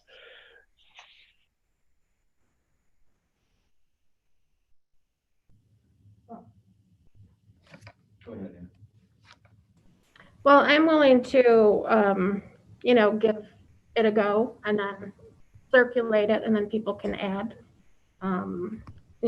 ideas to, additions, subtractions, things like that. And then see how the process moves along. Oh, Thanks, Anne. I know that you're a good writer, so I appreciate you starting us off. Are you back on? we're having, sorry, Craig just got kicked out of the Zoom meeting. I'm wondering if, It was probably something he said. oh, there he's back in now. Yeah. Back in, thanks. There we go. All right. I'm sorry we're having so many technical difficulties this evening. This is really unusual. Usually it's much smoother. The meeting goes by without at least one. Yeah, right. It's true. All right. Should I go on to, okay, so we'll move on to superintendent's report. Three items tonight. School board reopening plan. I'm actually going to do that one in just a second. I'd like to start by recognizing that WASB, Wisconsin Association of School Boards, is recognizing October 4th to October 10th as School Board Week and School Board Appreciation. So I just want to take a moment and offer my thanks to our board and our board, individual board members and our board as a group for your leadership and support and having a very clear vision for what our community wants and expects and hopes for its children in our school system, and helping us bring that to life. So thank you very, very much. I know being a school board member is a big time commitment, both in terms of coming to the meetings, but also in all the communications and the work that you do to represent the voice of the community here at the school board. And so I thank each of you very, very much. I'm very, very, very grateful to be able to work with you and our staff. Every time we talk about, I'm in a meeting where the topic of the school board comes up, our staff, without exception, speaks to the support that they feel from you and how much they appreciate you. So thank you. Thank you on behalf of myself and my colleagues. With respect to our school reopening plan, I am going to attempt to share my screen here. So I'll need some cues from you just to make sure this is working. There we go. All right, good. I'm going to just adjust one thing here. There we go. All right, so this will be a fairly brief report tonight. You don't. That's not good. No, I've got it. It says Andrew Verdell has started screen sharing. But you're not seeing my screen. Oh, this is very strange. I'm not seeing your screen. I see myself, Ann, and Christine on the top. All right. Well, there is something definitely wrong with my Zoom login. But what I'll do then is I will just speak through these slides. We'll post them later, but I think they may be. I'm not sure if they're going out over the air or not. But so just a couple of things tonight. I'm going to just very, very quickly recap the public health status. And then I want to just speak for a moment about what our current in-person learning opportunities are and how those are going. And then I'd like to talk about our next steps with in-person learning. You'll recall at our previous board meeting, we had just, we had been discussing the most recent event was the injunction that had been filed against Public Health Madison-Dane County Order 9 and the implications that was having for us and our implementation of our plan to gradually reopen schools. And we had talked about how we were just getting ready or had just a couple days prior started working hybrid in person with our K2 grades, and we were contemplating some next steps. So we'll talk about those tonight. Current public health status, we are over 10,000 confirmed cases in Dane County now, going back to the beginning of the pandemic, which is first recorded case was on March 9th, I believe. Dane County has administered over 383,000 tests. There have been 387 cases hospitalized, and sadly, we've had 43 deaths attributed to COVID-19. When we look at the cumulative case count, of course, just the history of it is a very slow increase from the start of the pandemic, and then an uptick in the summer, and then it started to level off, and then another uptick right at the beginning of the school year. A lot of that was attributable to, at least for a little bit of time, was attributable to UW. UW appears to be calming down to some degree, although we are still seeing, COVID activity countywide. Our priorities in all of our planning work, and I won't go through the full plan tonight because we've been through that many, many times, but just as a reminder, our priorities are the first and foremost our student and staff health and safety. That's first. Just behind that are the social emotional well-being and academic learning of our students. And we recognize that we can provide an education over a virtual platform. It presents many, many challenges, particularly for our youngest learners and for our learners who have some unique needs, which we'll talk about in a moment as well, and how we're supporting them. One of the biggest challenges is this: when we're all isolated and meeting and connecting over Zoom much of the time, it is very difficult to make in-person connections, and that has a tremendous impact on social emotional well-being. And so as I describe I'm going to talk about our current status and then our next steps. And it's very much with our social emotional well-being in mind and our academic learning in mind for the benefit of our students. And as well, I also want to mention that our school and community partnerships are extremely important. And so those, as you saw tonight with our presentation from Sean Miller in the Youth Center, and how important those relationships are, and they will look different during COVID and have looked different during COVID. And it's essential that they continue to move forward to provide opportunities for our kids and for our community. And so just to recap, what we're currently doing in person is students in all grades K through 12 have access to virtual in-person services including for students with unique needs, such as IEPs and 504 plans, but not limited to students with IEPs and 504 plans. As we discussed a couple of weeks ago, while at one time, once the injunction was issued, that opened up opportunities for the school district to provide, still on a limited basis, but in-person support for students with other needs, including difficulty accessing broadband, we have students who are English language learners. We have a variety of students with a variety of needs, and we're seeing more and more VIP services come online as we move through week by week. And our student services teams in each of our buildings uses the SST process to identify students who need some support and to put those plans put those places together for them. We, of course, has started with in-person instruction really in step 3 at 4K from the beginning on September 8th. And then on September 17th, we expanded and transitioned to step 3 in grades K through 2. That has gone on the whole very well. We did have one confirmed case of COVID at Conrad. We handled that according to our protocols, and that has gone smoothly since. Obviously, anytime there's a case of COVID, that certainly heightens anxiety and stress for people, which we fully understand, which is also part of the reason why we are developing a COVID newsletter weekly and a COVID dashboard in an effort to be as transparent as we possibly can about communication and status with COVID and the district's responses to COVID. And also, of course, important in that is protecting people's privacy. So those will be the objectives with that communication. In terms of I'm sorry, I don't mean to be rude. Andrew, is it possible for us to just pause and have you send that to us over email? This stuff is so important that I'm not able to follow or track a lot of the data or anything that's going on. Certainly, I can do that right now. Just bear with me one moment, please. Thank you so much. I'm really sorry to interrupt. No, I'm glad you did. I'm perplexed as to why my Zoom account isn't working tonight. But I do notice that it looks like probably Jeff's the annual meeting and budget notice that was linked to our agenda, so we can get to that. You don't have to do that one. Okay, great, super. I would be happy to upload it to Google or whatever and put the link in the chat if that helps. It looks like. Oh, you know what? Yeah, I just need to share it with everybody real quick first.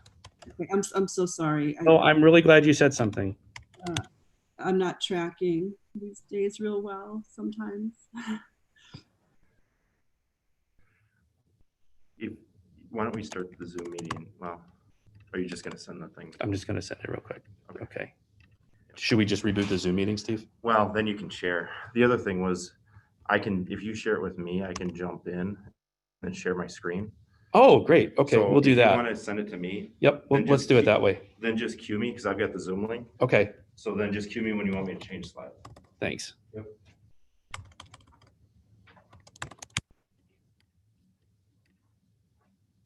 I just know everything that you're saying is so important right now, and I just, I don't want to miss anything. I appreciate that. I'm glad you said it was not working for you. Okay, I'm not sharing my screen. So Steve Pennekamp is gonna jump on here and share his screen. Okay.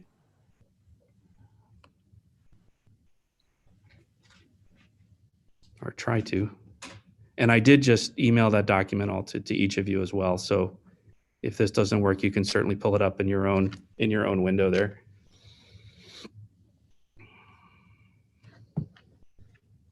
I'm not even able to see Steve come in the waiting room here, so something is really strange on my end.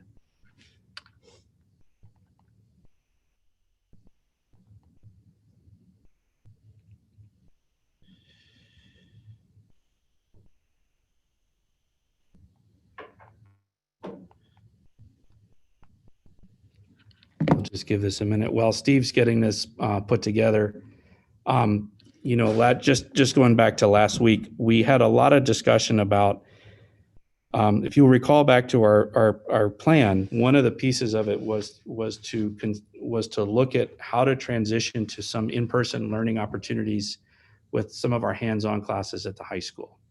And so we've been giving a lot of thought to how to do that. When we get the slides shared here in a moment, we'll get that out. You'll be able to see that.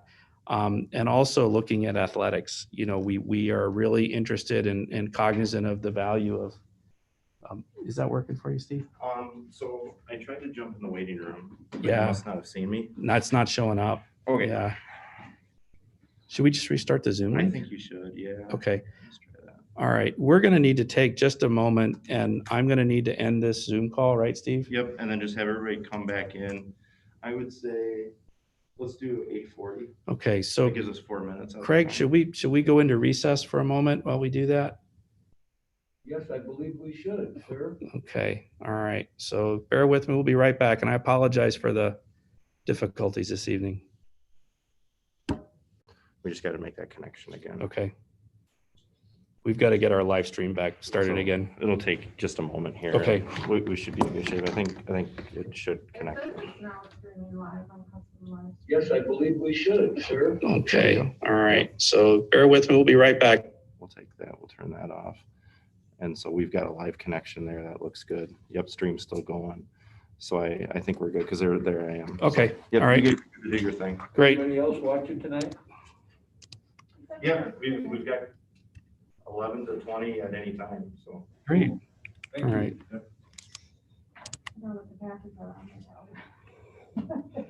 All right. Here we go.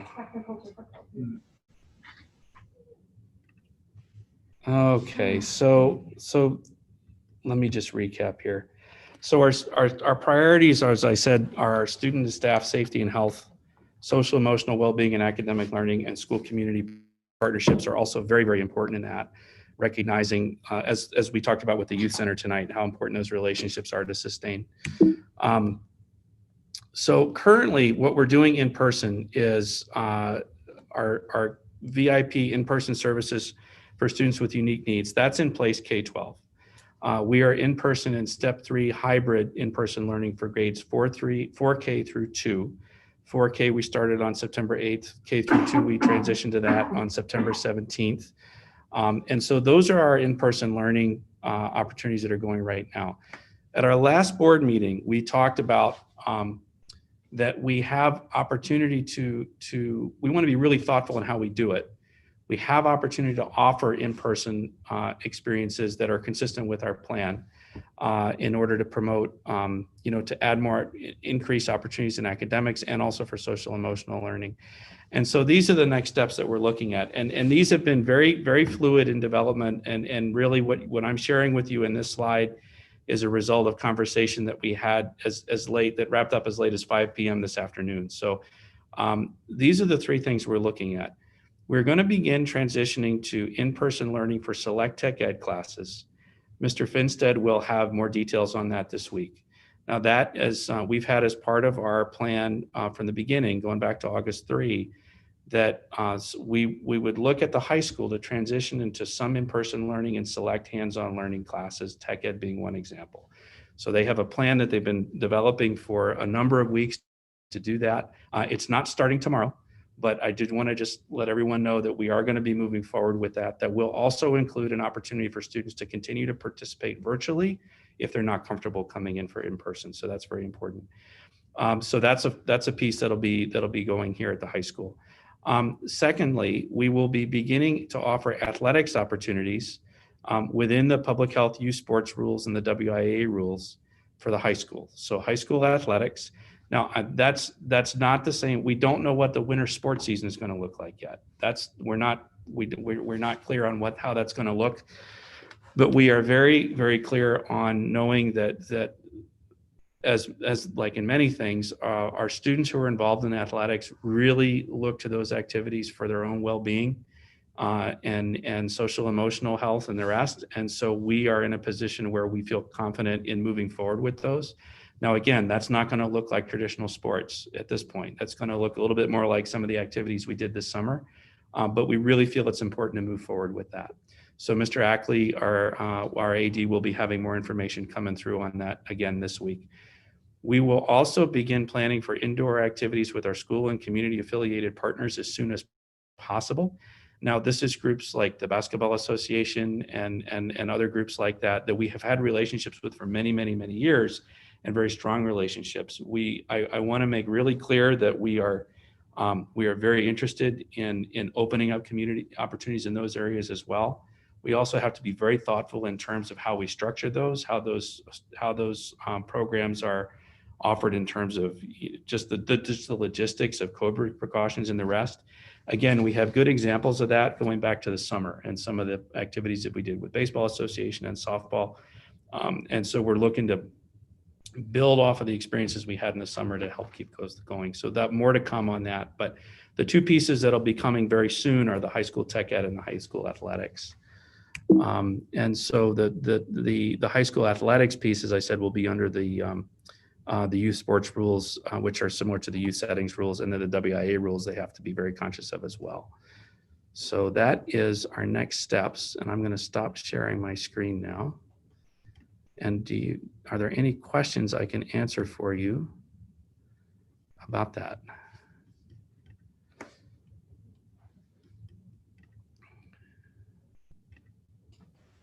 I can tell you that I'm sure this will be good news for a lot of folks around the school.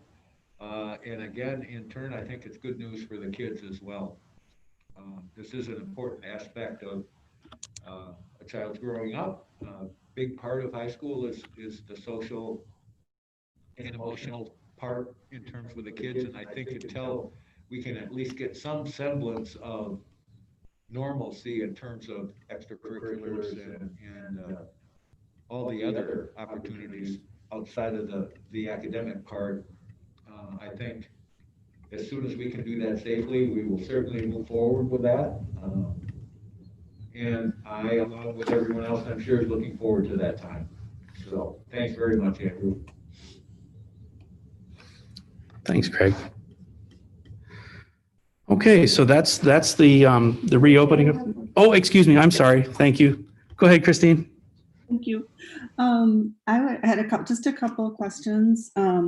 With the VIP services, how many students are able to be in the schools and getting the therapies and things that they need? How is that going? Are there any barriers to that? And I know it was so important when we talked about it in the summer. And then of course, Dane County or somebody threw a wrench into that. And so we were able to start it up again. I'm just curious and not an update.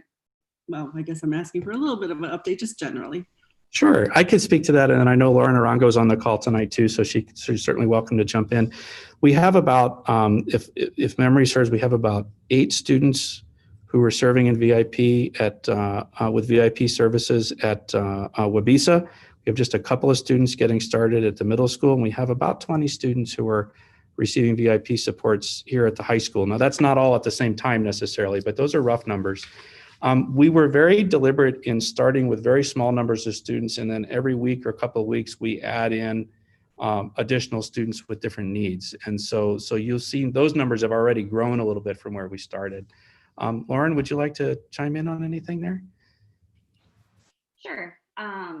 Kind of just reiterating what Andrew said is we've started with a small group to start, and we have been increasing more and more, which has been nice to see.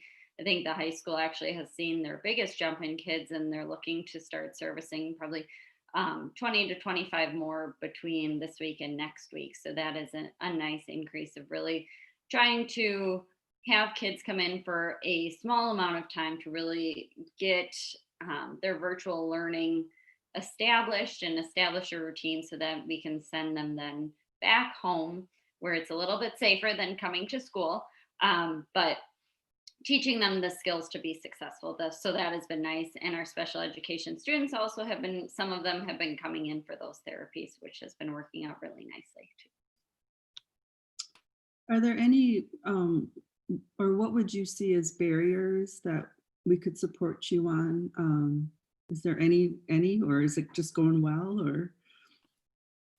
So some of the barriers that we still obviously have is we have a number of students who are medically fragile in the district that require a variety of different therapies and services who it is still not safe for them to come into school. And so we still have that barrier, which, you know, is not something that we are going to be able to solve tonight, but, you know, how can we provide the best services to our kids who can't access in person for a variety of medical reasons, and how can we look at our services a little bit differently so that they can still move forward and progress towards their IEP goals and the general ed curriculum.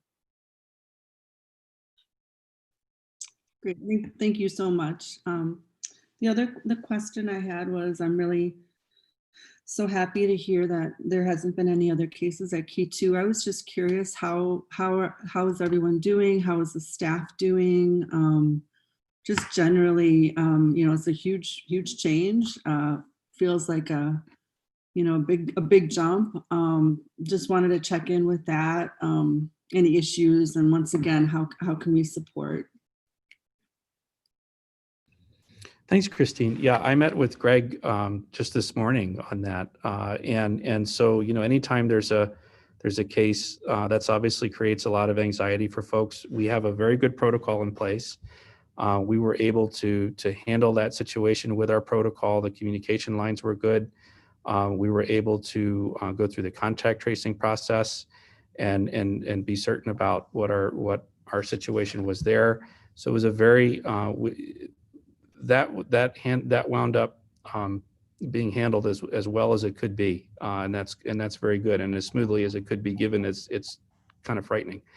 I think one of the challenges there is that, and I alluded to this a little bit in earlier when we were talking about developing a COVID newsletter and a COVID dashboard.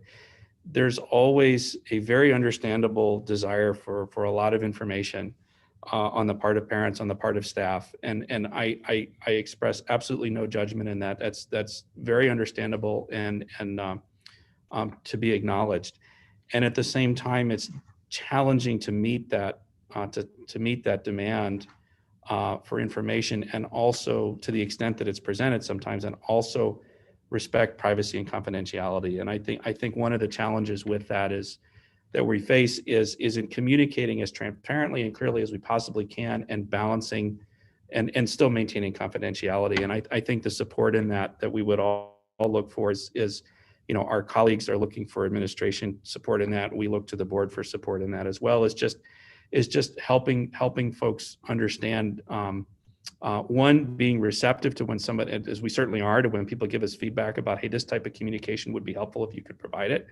But also just helping assure people that we are communicating as clearly and as fully and as transparently as we can within the parameters of maintaining privacy. I think that's just one that's hard. You know, again, for very understandable reasons. It's a very stressful environment, and that's, you know, that there's a lot to that.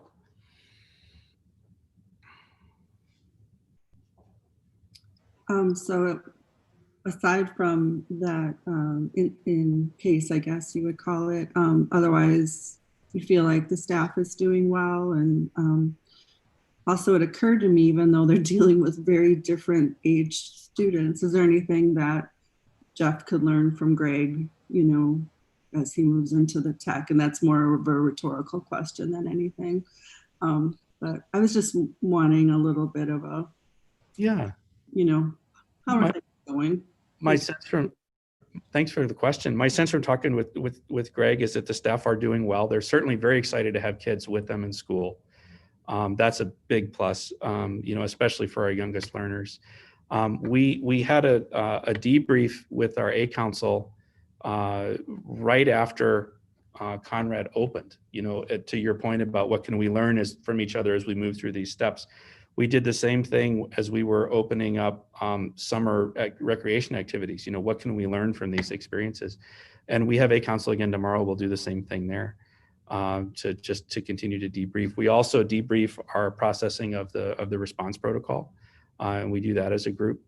So there's a lot to learn from even these day to day, week to week kind of steps that help everybody move a little bit farther down the road.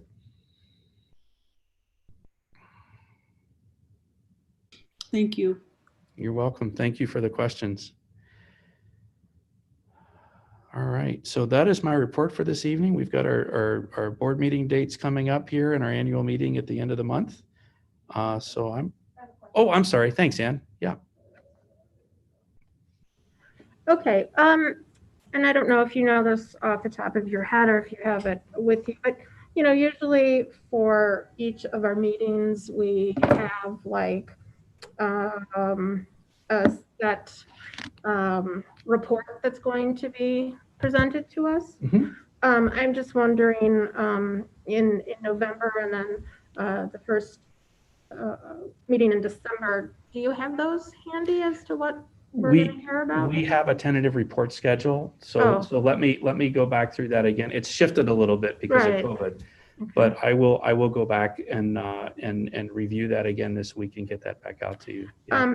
Because I'm just kind of curious how that tentative schedule will be affected, obviously, by COVID, and then what kind of information the school district is getting from DPI.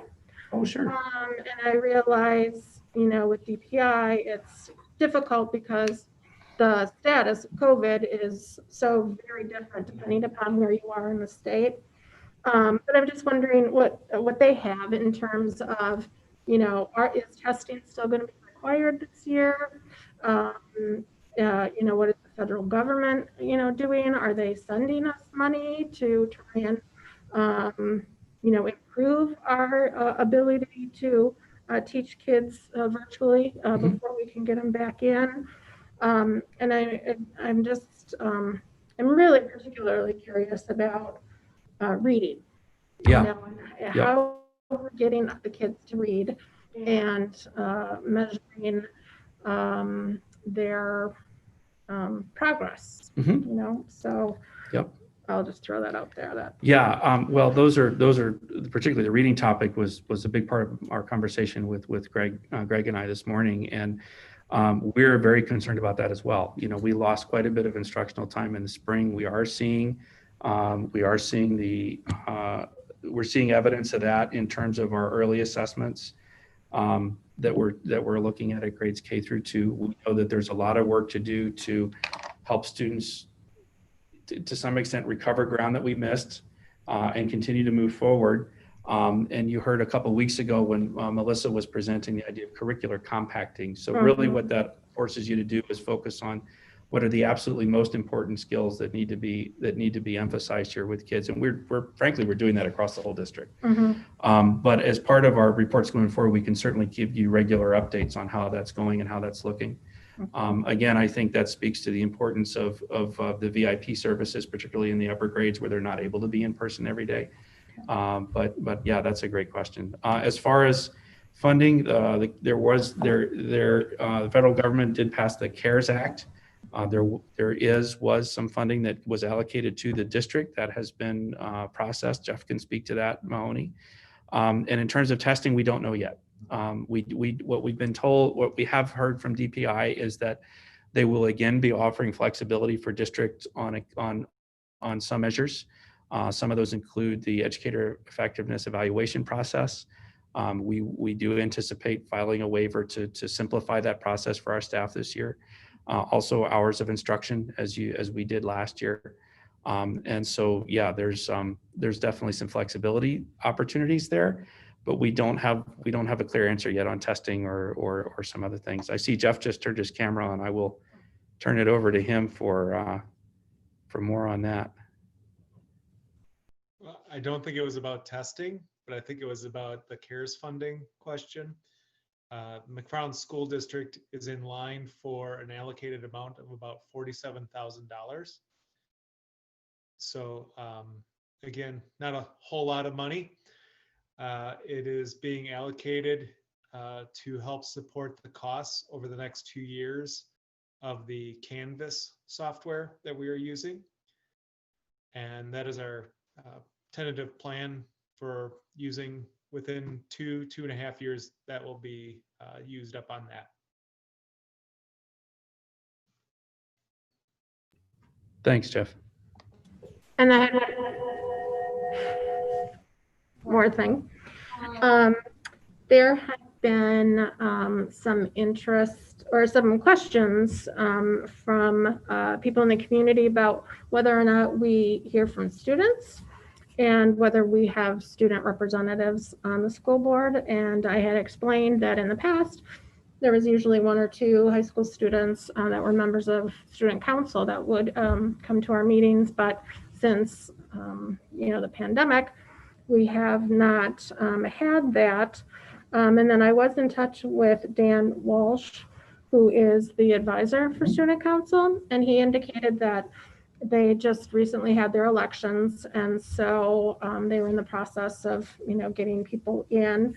So I just wanted to say that we should maybe add that back to our agendas, their presence, so that when they are able to meet with us, presumably via Zoom, it's been on the agenda. Right. I'll just, if I may, just add to that, and the board resolution we adopted this summer also asks us to revisit the subject of student representation and broaden that out. And so that's, to your point, we need to do that as well, in addition to our student council reps. I see Christine nodding your head. I don't know if I'm sorry if I stepped on your toes if you were going to mention that as well, but. No, I think it's a really sorry. There we go. I've got my.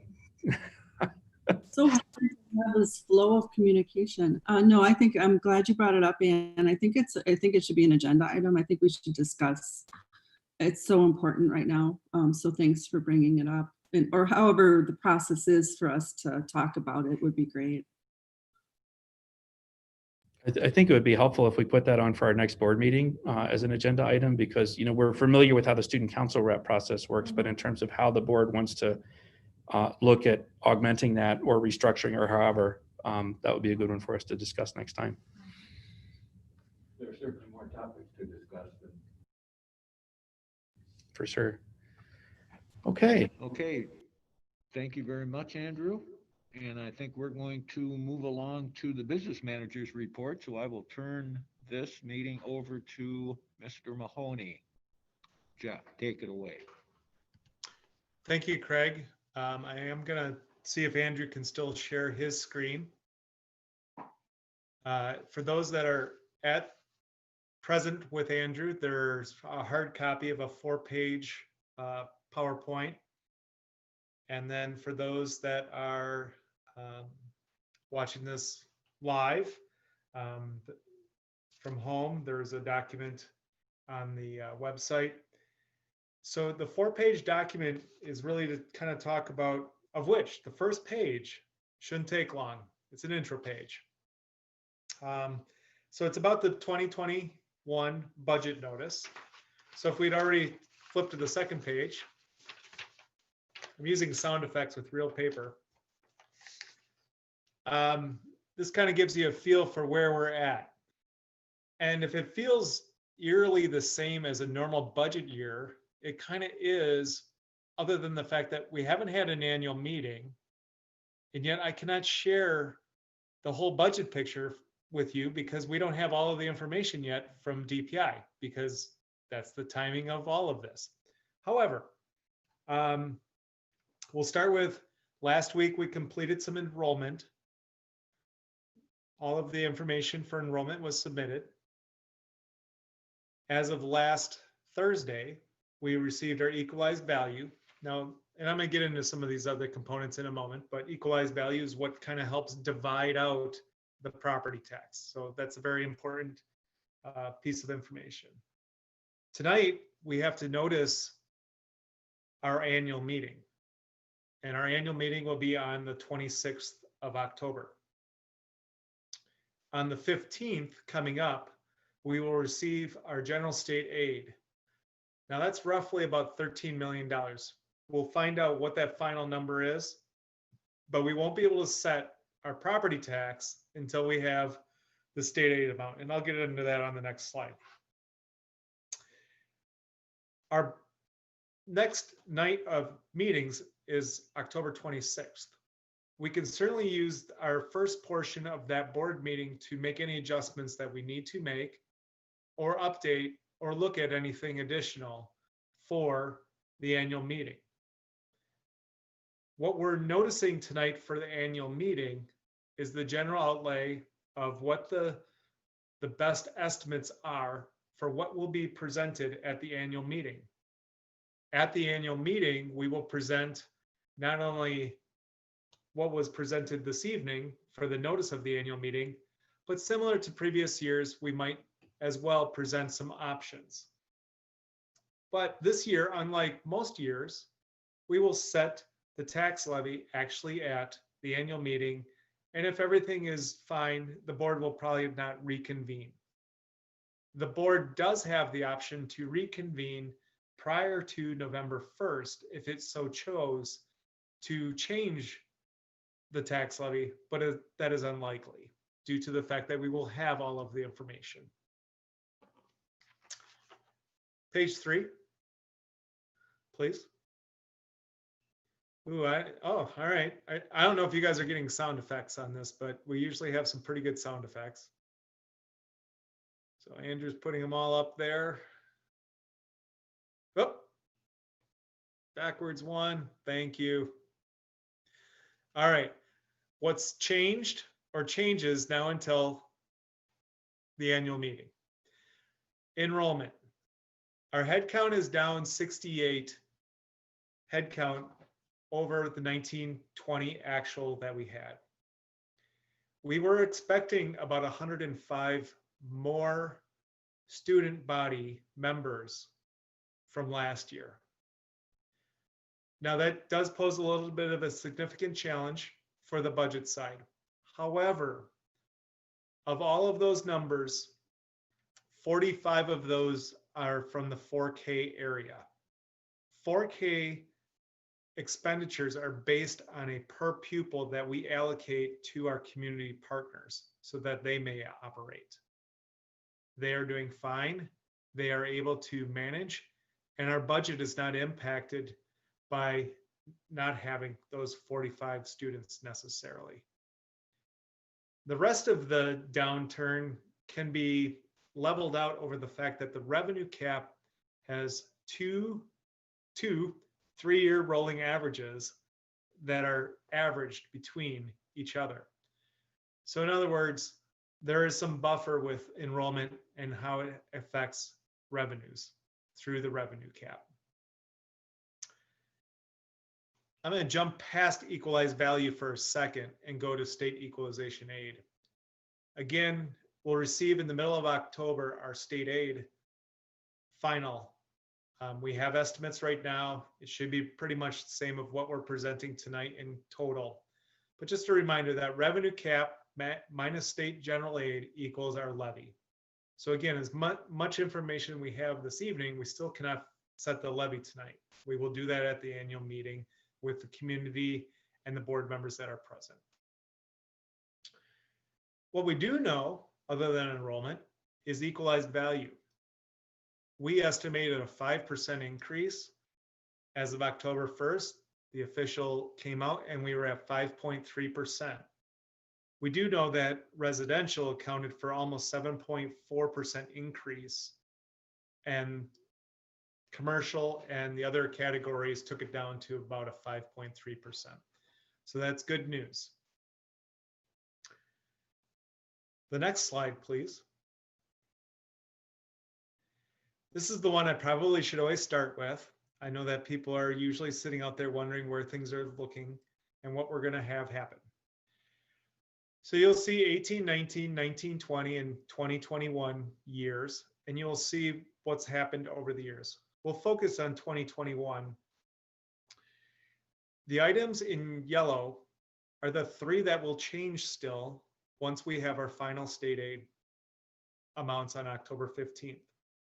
Again, I will bring that information to the first board meeting after that, which is October 26th. Plus, we'll have some options for the annual meeting so that the correct information can be just voted on right at that meeting.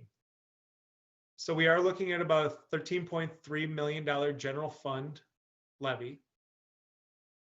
Adding in the other items such as debt service, capital expansion, and community service fund will be closer to $18 million levy. That is, I think I need glasses these days for some of this, about a 3% increase in the school levy. Offsetting that is the equalized value, which increases 5.3%. Thus, the mill rate, which a lot of folks really focus in on, is what's happening with my mill rate per $1,000 of my value. Well, we're looking to have one of the lowest the district has had for many years at $10.93 per $1,000 of value, or a 2.2% decrease.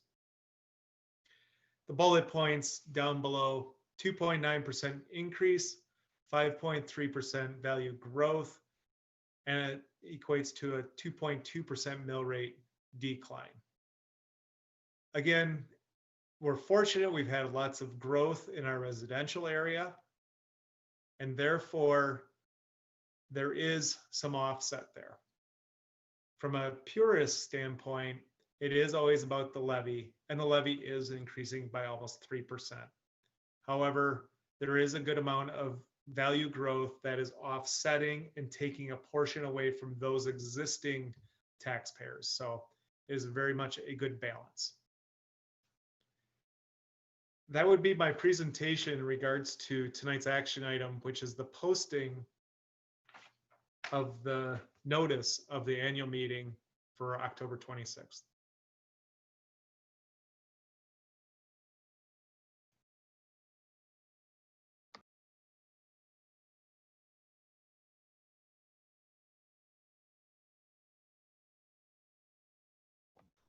Thank you very much, Jeff. Anybody have any questions, comments you'd like to get to Jeff this evening? No? Okay. Thank you, Jeff, for all of your hard work. We very much appreciate it. If we had to try and understand school financing without you, we would be in big trouble. So I very much appreciate the help you give us and the ease in which you make it somewhat understandable. I echo that, Jeff. Thank you very much. It takes a special person to be able to dummy this down far enough for some of us sitting here, but we certainly appreciate it, and all your hard work is noticed. Please be aware. I know you don't get told that very often, but you do a heck of a job, Mr. Mahoney. That's all I've got. Anybody else have any questions while we move along here? If not, thank you very much, Jeff. Keep up the good work and drive safe.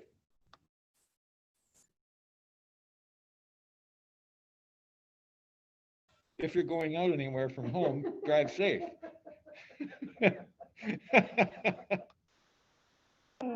Thanks, Jeff. Okay, moving on. Action items. The first is action on the 2020-2021 McFarland Youth Center Memorandum of Understanding. I would look for a motion to accept the recommendation that administration recommends approval of the attached memorandum of understanding between the McFarland School District and the McFarland Youth Center. I'll move to approve. Okay, and do I have a second? Tom, Okay, I'll second. questions or comments? If not, all those in favor, please signify by raising your hand or saying aye. Aye. All opposed? Seeing none, motion moves forward unanimously. The next is action on McFarland High School early graduation request. MHS administration recommends approval of the attached McFarland High School early graduation request. Do I have a motion to approve? Christine, a second? I'll second. Tom? Very good. Any other questions or comments? Hearing none, all those in favor, please signify by saying aye. Aye. Aye. Opposed? Finding none, motion is approved 4-0. Next is action on notice of annual meeting and budget summary to be published prior to the annual meeting. At this time, we seek board action on approving the attached budget summary to be published prior to the annual meeting that will be held on October 26th, 2020. This action item is necessary at this time so that proper notice to the community is posted. Do I have a motion to approve? Ann, second? I'll second. Tom, any additional comment or question? I Hearing just none, have- all those in favor? Christine's got a question. Oh, sorry, Christine, go ahead. That's right. I just want to be clear from Jeff that what I'm hearing you say is that you don't think this is going to significantly change based on what you will hear on October 15th. And if it does, we can do something at that board meeting. That would be correct. The July 1 state aid amount that they usually present us is usually within less than 1% different than the final in October 15th. However, we do have a bit of the COVID effect and everybody's had different spending levels across the state. So there could be some nuances. We'll know something on October 15th or sooner if there's some grand variance. If we see that there's some rare grand variance, we can probably huddle up, Andrew and I, to discuss potentially a board meeting that would even take place ahead of the annual meeting. Okay. But I do not see that happening. Yeah, that's what I was wondering too, like if we would need to actually meet again, but of course I would be open to that, but it sounds like we should just go ahead. Okay, anyone else? Hearing none, all those in favor, please signify by saying aye. Aye. Aye. Opposed? Motion passes 4-0. The next is action on second reading and adoption of policies. Administration recommends approval of second reading and adoption of the attached policies. I'd look for a motion to approve. And a second? I'll second. Tom, any additional comment or question? Hearing none, all those in favor, please signify by saying aye. Aye. Opposed? Hearing none, motion passes 4-0. And, okay, next is discussion regarding process for public comment at school board meetings. Andrew, do you want to offer us some insight on this? Sure. So this is sorry. There we go. This is a request for discussion with Christine offered for tonight's agenda. And last meeting, and Christine, I'll just recap what I remember from last meeting, and then please add to that.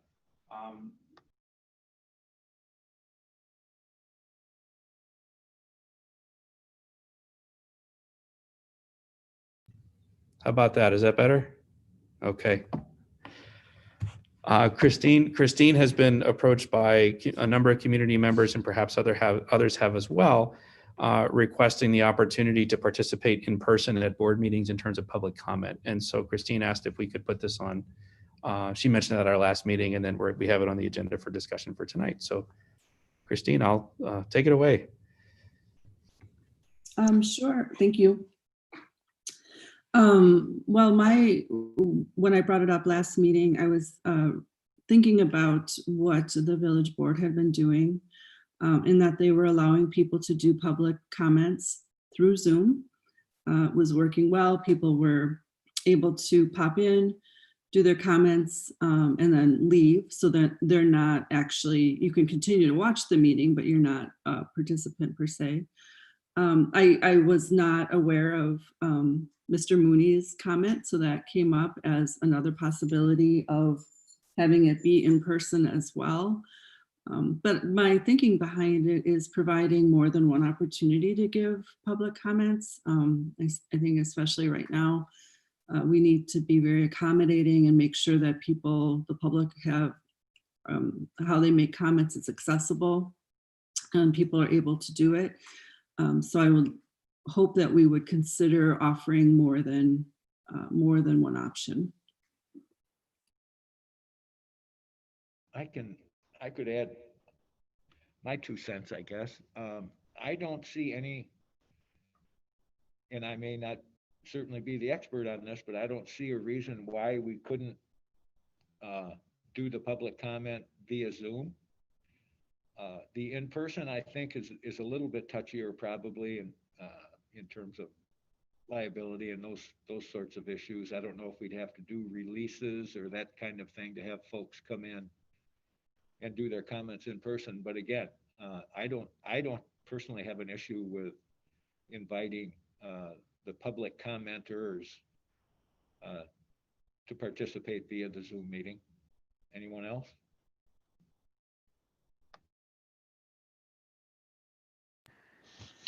I'm for it. I think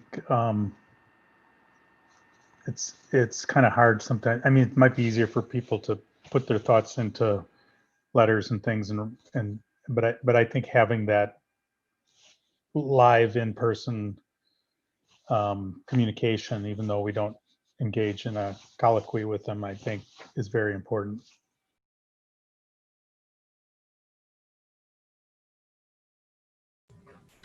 I also think that that's a good idea to allow people to appear by Zoom. Although I'm not the person that would be, bringing them in and then seeing that they leave. So I don't know, Andrew, is that something that you would have to do? And if so, we should set a time frame by which they have to give notice that they want to appear at the meeting. And we should, I don't know, maybe establish some kind of time frame, both for notice and then actually speaking.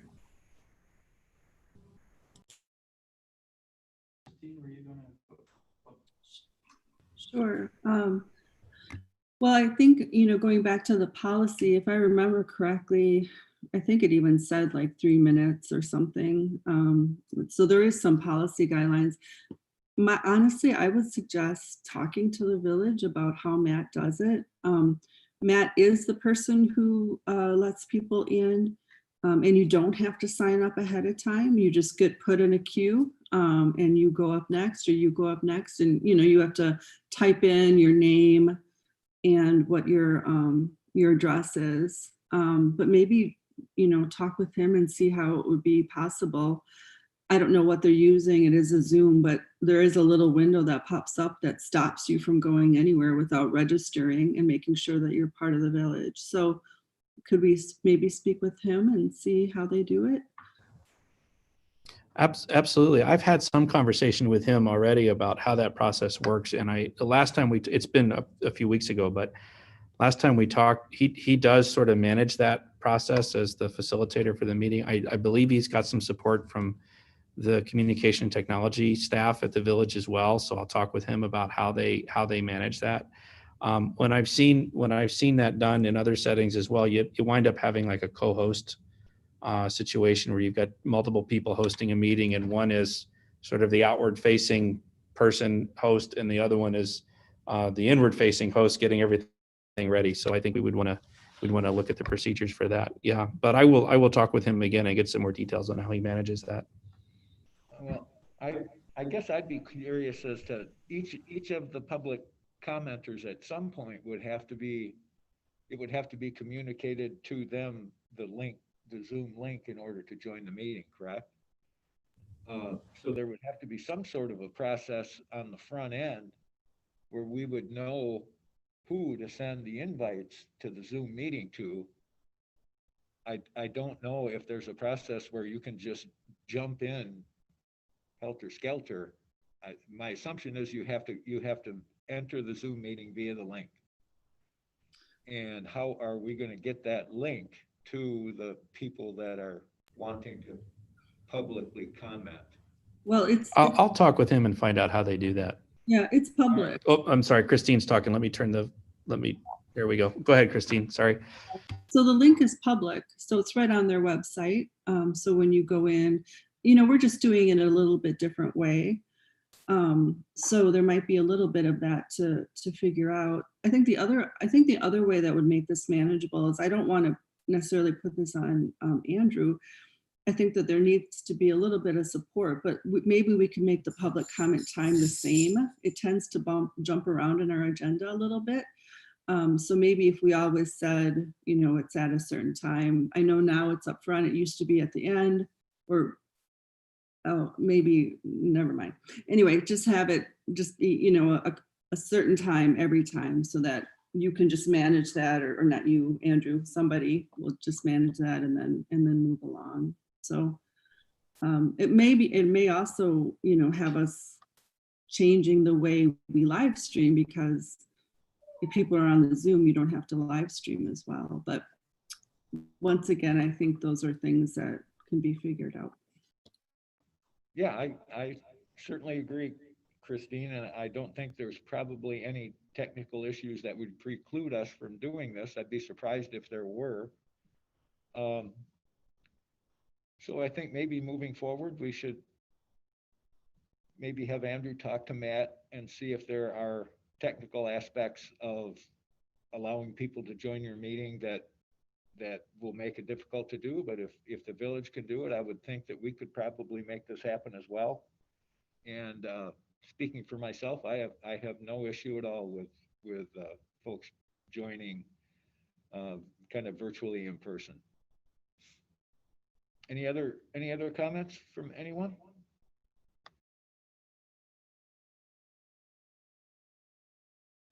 All right, then, seeing none, we'll move on to board comments. And I'll just start out by kind of repeating what I said before. I have managed to get into each of the 4 schools for, it probably is an hour and a half at each site, and kind of making the rounds and just making sure that all the folks know how much we appreciate what they're doing. And the message I got loud and clear is that they certainly do. The teachers, administrators, administrative staff, and students at Conrad Albion Primary School, it was nothing but smiles and laughter. I mean, it was so obvious that the kids and the teachers and the administrators, the ladies in the front office, the ladies in the kitchen, everybody was extremely happy to see the kids back. The kids behaved remarkably well. I didn't see any issue with masks whatsoever. Didn't see any issue with distancing. The kids were behaved very, very well. And in the other schools, I think the virtual teaching is going as well as we can probably expect it to go. There's certainly going to be glitches along the way and people getting kicked out of meetings and such, but these are difficult times, and if we all kind of pull together, I think we're going to get through this, and we'll get the kids back in school eventually. And hopefully we can have something of a happy ending to this historic event. Anyone else?